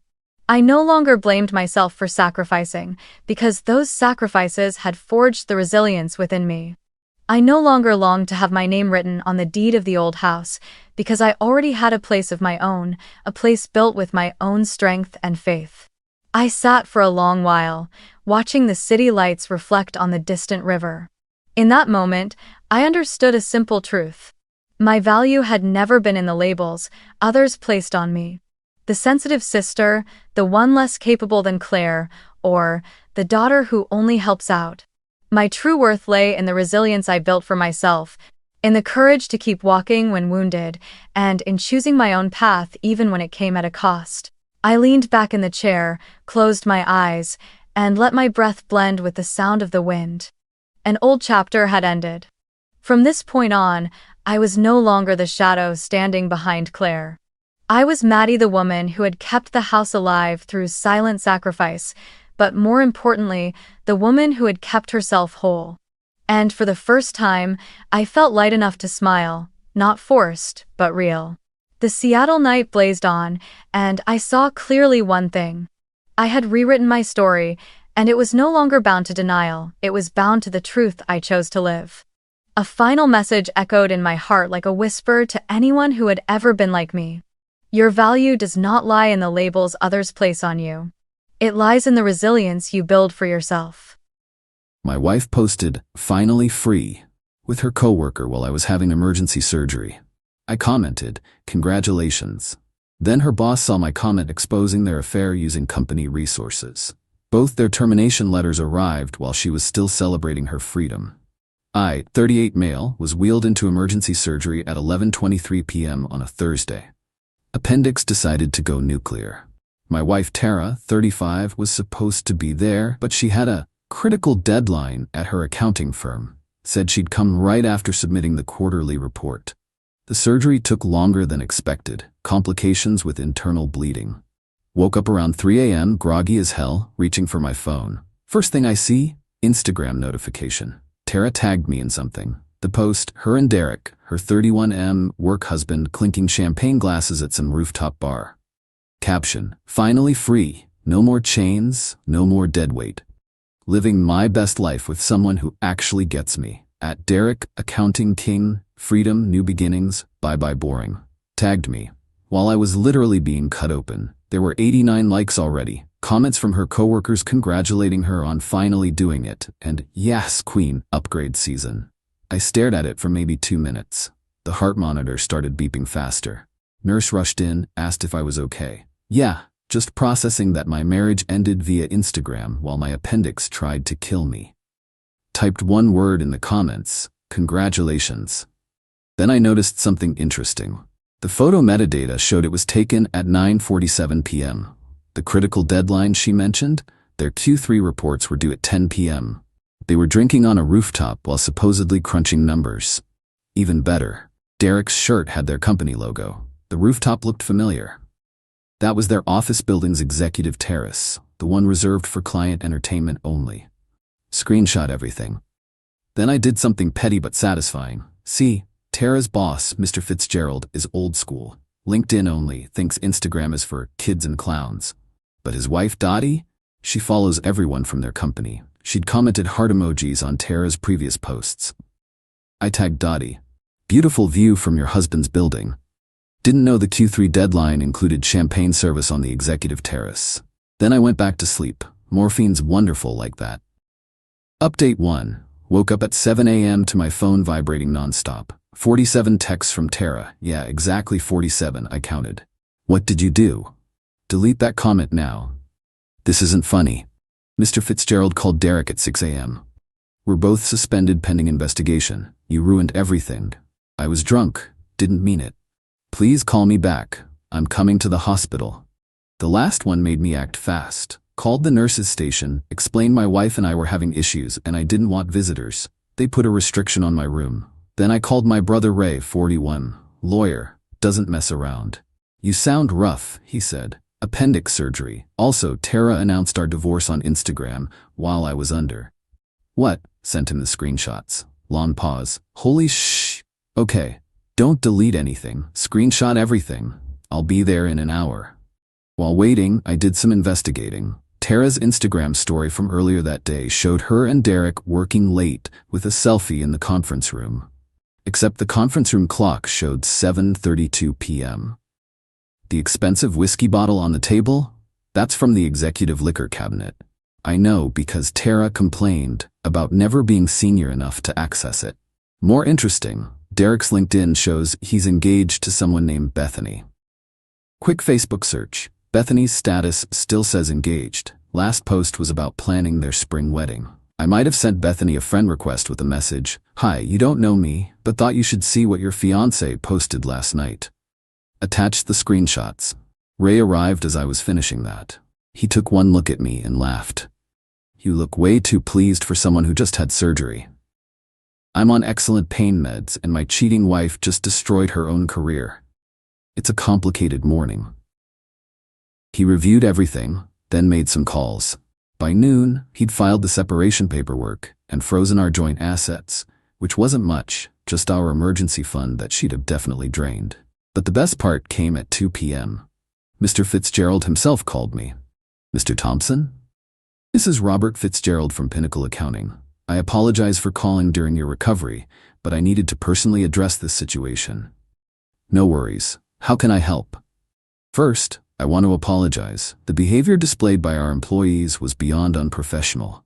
Using company property for personal celebrations during billable hours, accessing restricted areas, and consuming client entertainment resources without authorization. That does sound serious. Indeed. Both employees have been terminated effective immediately. We'll be pursuing recovery of misused resources. I also wanted to assure you that any company devices will be reviewed and returned to you if they contain personal information. I appreciate that. Between us, his voice dropped. My wife Dottie is mortified she was supporting that home-wrecking behavior. Her words. She's been showing the post to everyone at her book club as an example of what's wrong with young people today. After he hung up, I checked Instagram. Tara's post was gone, but the internet is forever. Someone had already screenshot it and it was spreading through their company gossip network. Text from an unknown number. This is Bethany. Thank you. The wedding is off. Also, Derek's stuff is in garbage bags on the lawn if Tara needs a roommate. I laughed so hard the nurse came to check on me. Update 2. Day 3 post-surgery. Still in the hospital, complications from the internal bleeding meant longer monitoring. The entitlement exhibition began. Tara's mother, Darlene, showed up at 8 a.m. Somehow got past the visitor restriction by claiming to be my mother. Security was now involved. How dare you? She actually finger-wagged at me while I was still hooked to IVs. My daughter made one mistake and you destroyed her entire life. Darlene, she announced our divorce on Instagram while I was in surgery. She was emotional. You've been neglecting her, working all those long hours. I work standard 9 to 5. She met my weekend volunteer work at the animal shelter. She was drinking with Derek instead of working. That's why she got fired. That's your fault. If you'd been a better husband, she wouldn't have needed Derek's support. Support? Is that what we're calling it? She actually tried to grab my phone. You're going to call Mr. Fitzgerald right now and tell him it was all a misunderstanding. Security arrived. As they escorted her out, she screamed, "You'll be hearing from our lawyer." They did not have a lawyer. 2 hours later, Tara herself showed up with Derek. They brought him to my hospital room. Derek looked like he'd been crying. Tara looked furious. "You need to fix this," she announced. "Fix what?" "Tell Mr. Fitzgerald we weren't doing anything wrong. It was after hours. It was 9:47 p.m. Your deadline was 10 p.m. Derek finally spoke. Dude, come on. We're talking about our careers here. Careers you destroyed by drinking company booze on company property during billable hours while announcing an affair on social media. It wasn't an affair, Tara protested. We were just celebrating our connection. While married and engaged to other people? Bethany overreacted, Derek whined. She threw my PlayStation out the window. Just the PlayStation? And my gaming PC, and my signed basketball collection. I couldn't help it. I laughed. Tara's face went red. This isn't funny. We have no income. The apartment requires proof of employment. We could be homeless. Derek and I are moving in together. Wow, that was fast. Where else can we go? You've turned everyone against us. I posted one word, congratulations. You know what you did. She actually stamped her foot. Now you're gonna fix it, or I'll make your life hell in the divorce. Ray chose that moment to walk in with coffee. Oh good, you're here, saves me the trouble of serving you. Handed her the divorce papers. And Mr. Fitzgerald asked me to give you this.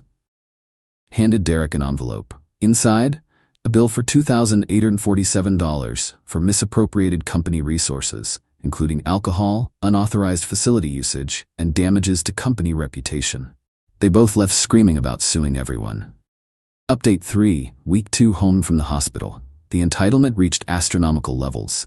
First, Tara tried to claim I was financially abusing her by not paying her bills. Posted a sob story on Facebook about being abandoned by a narcissistic ex who waited until she was vulnerable to strike. Her version: she was working late, had one glass of champagne to celebrate finishing a huge project, made an emotional post because she was exhausted, and vindictive me used it to destroy her life. Problem? Derek's fiancée Bethany had entered the chat with receipts. Bethany commented, "One glass? Here's Derek's credit card statement showing $400 at that rooftop bar that night. Here's also the 73 text messages between you two over the past 3 months talking about your connection and how your spouses don't understand you." The post got deleted real quick. Then came the rental applications. Tara and Derek couldn't get approved anywhere. No jobs, no references, and when landlords Googled them, first result was a local blog post titled, "Accounting Firm Employees Fired for Instagram Scandal," with the screenshot. So Tara tried something bold. She applied for apartments using My Employment Info. Got a call from a property manager. "Mr. Thompson, just verifying your application for the unit on Riverside." "I didn't apply for anything. I own my house." "Oh, well, someone named Tara Thompson applied saying you were her husband and would be co-signing. We're getting divorced. Please flag that as fraud." This happened 3 more times. She also tried to 1. Get a car loan in my name. Failed. I'd already alerted credit bureaus.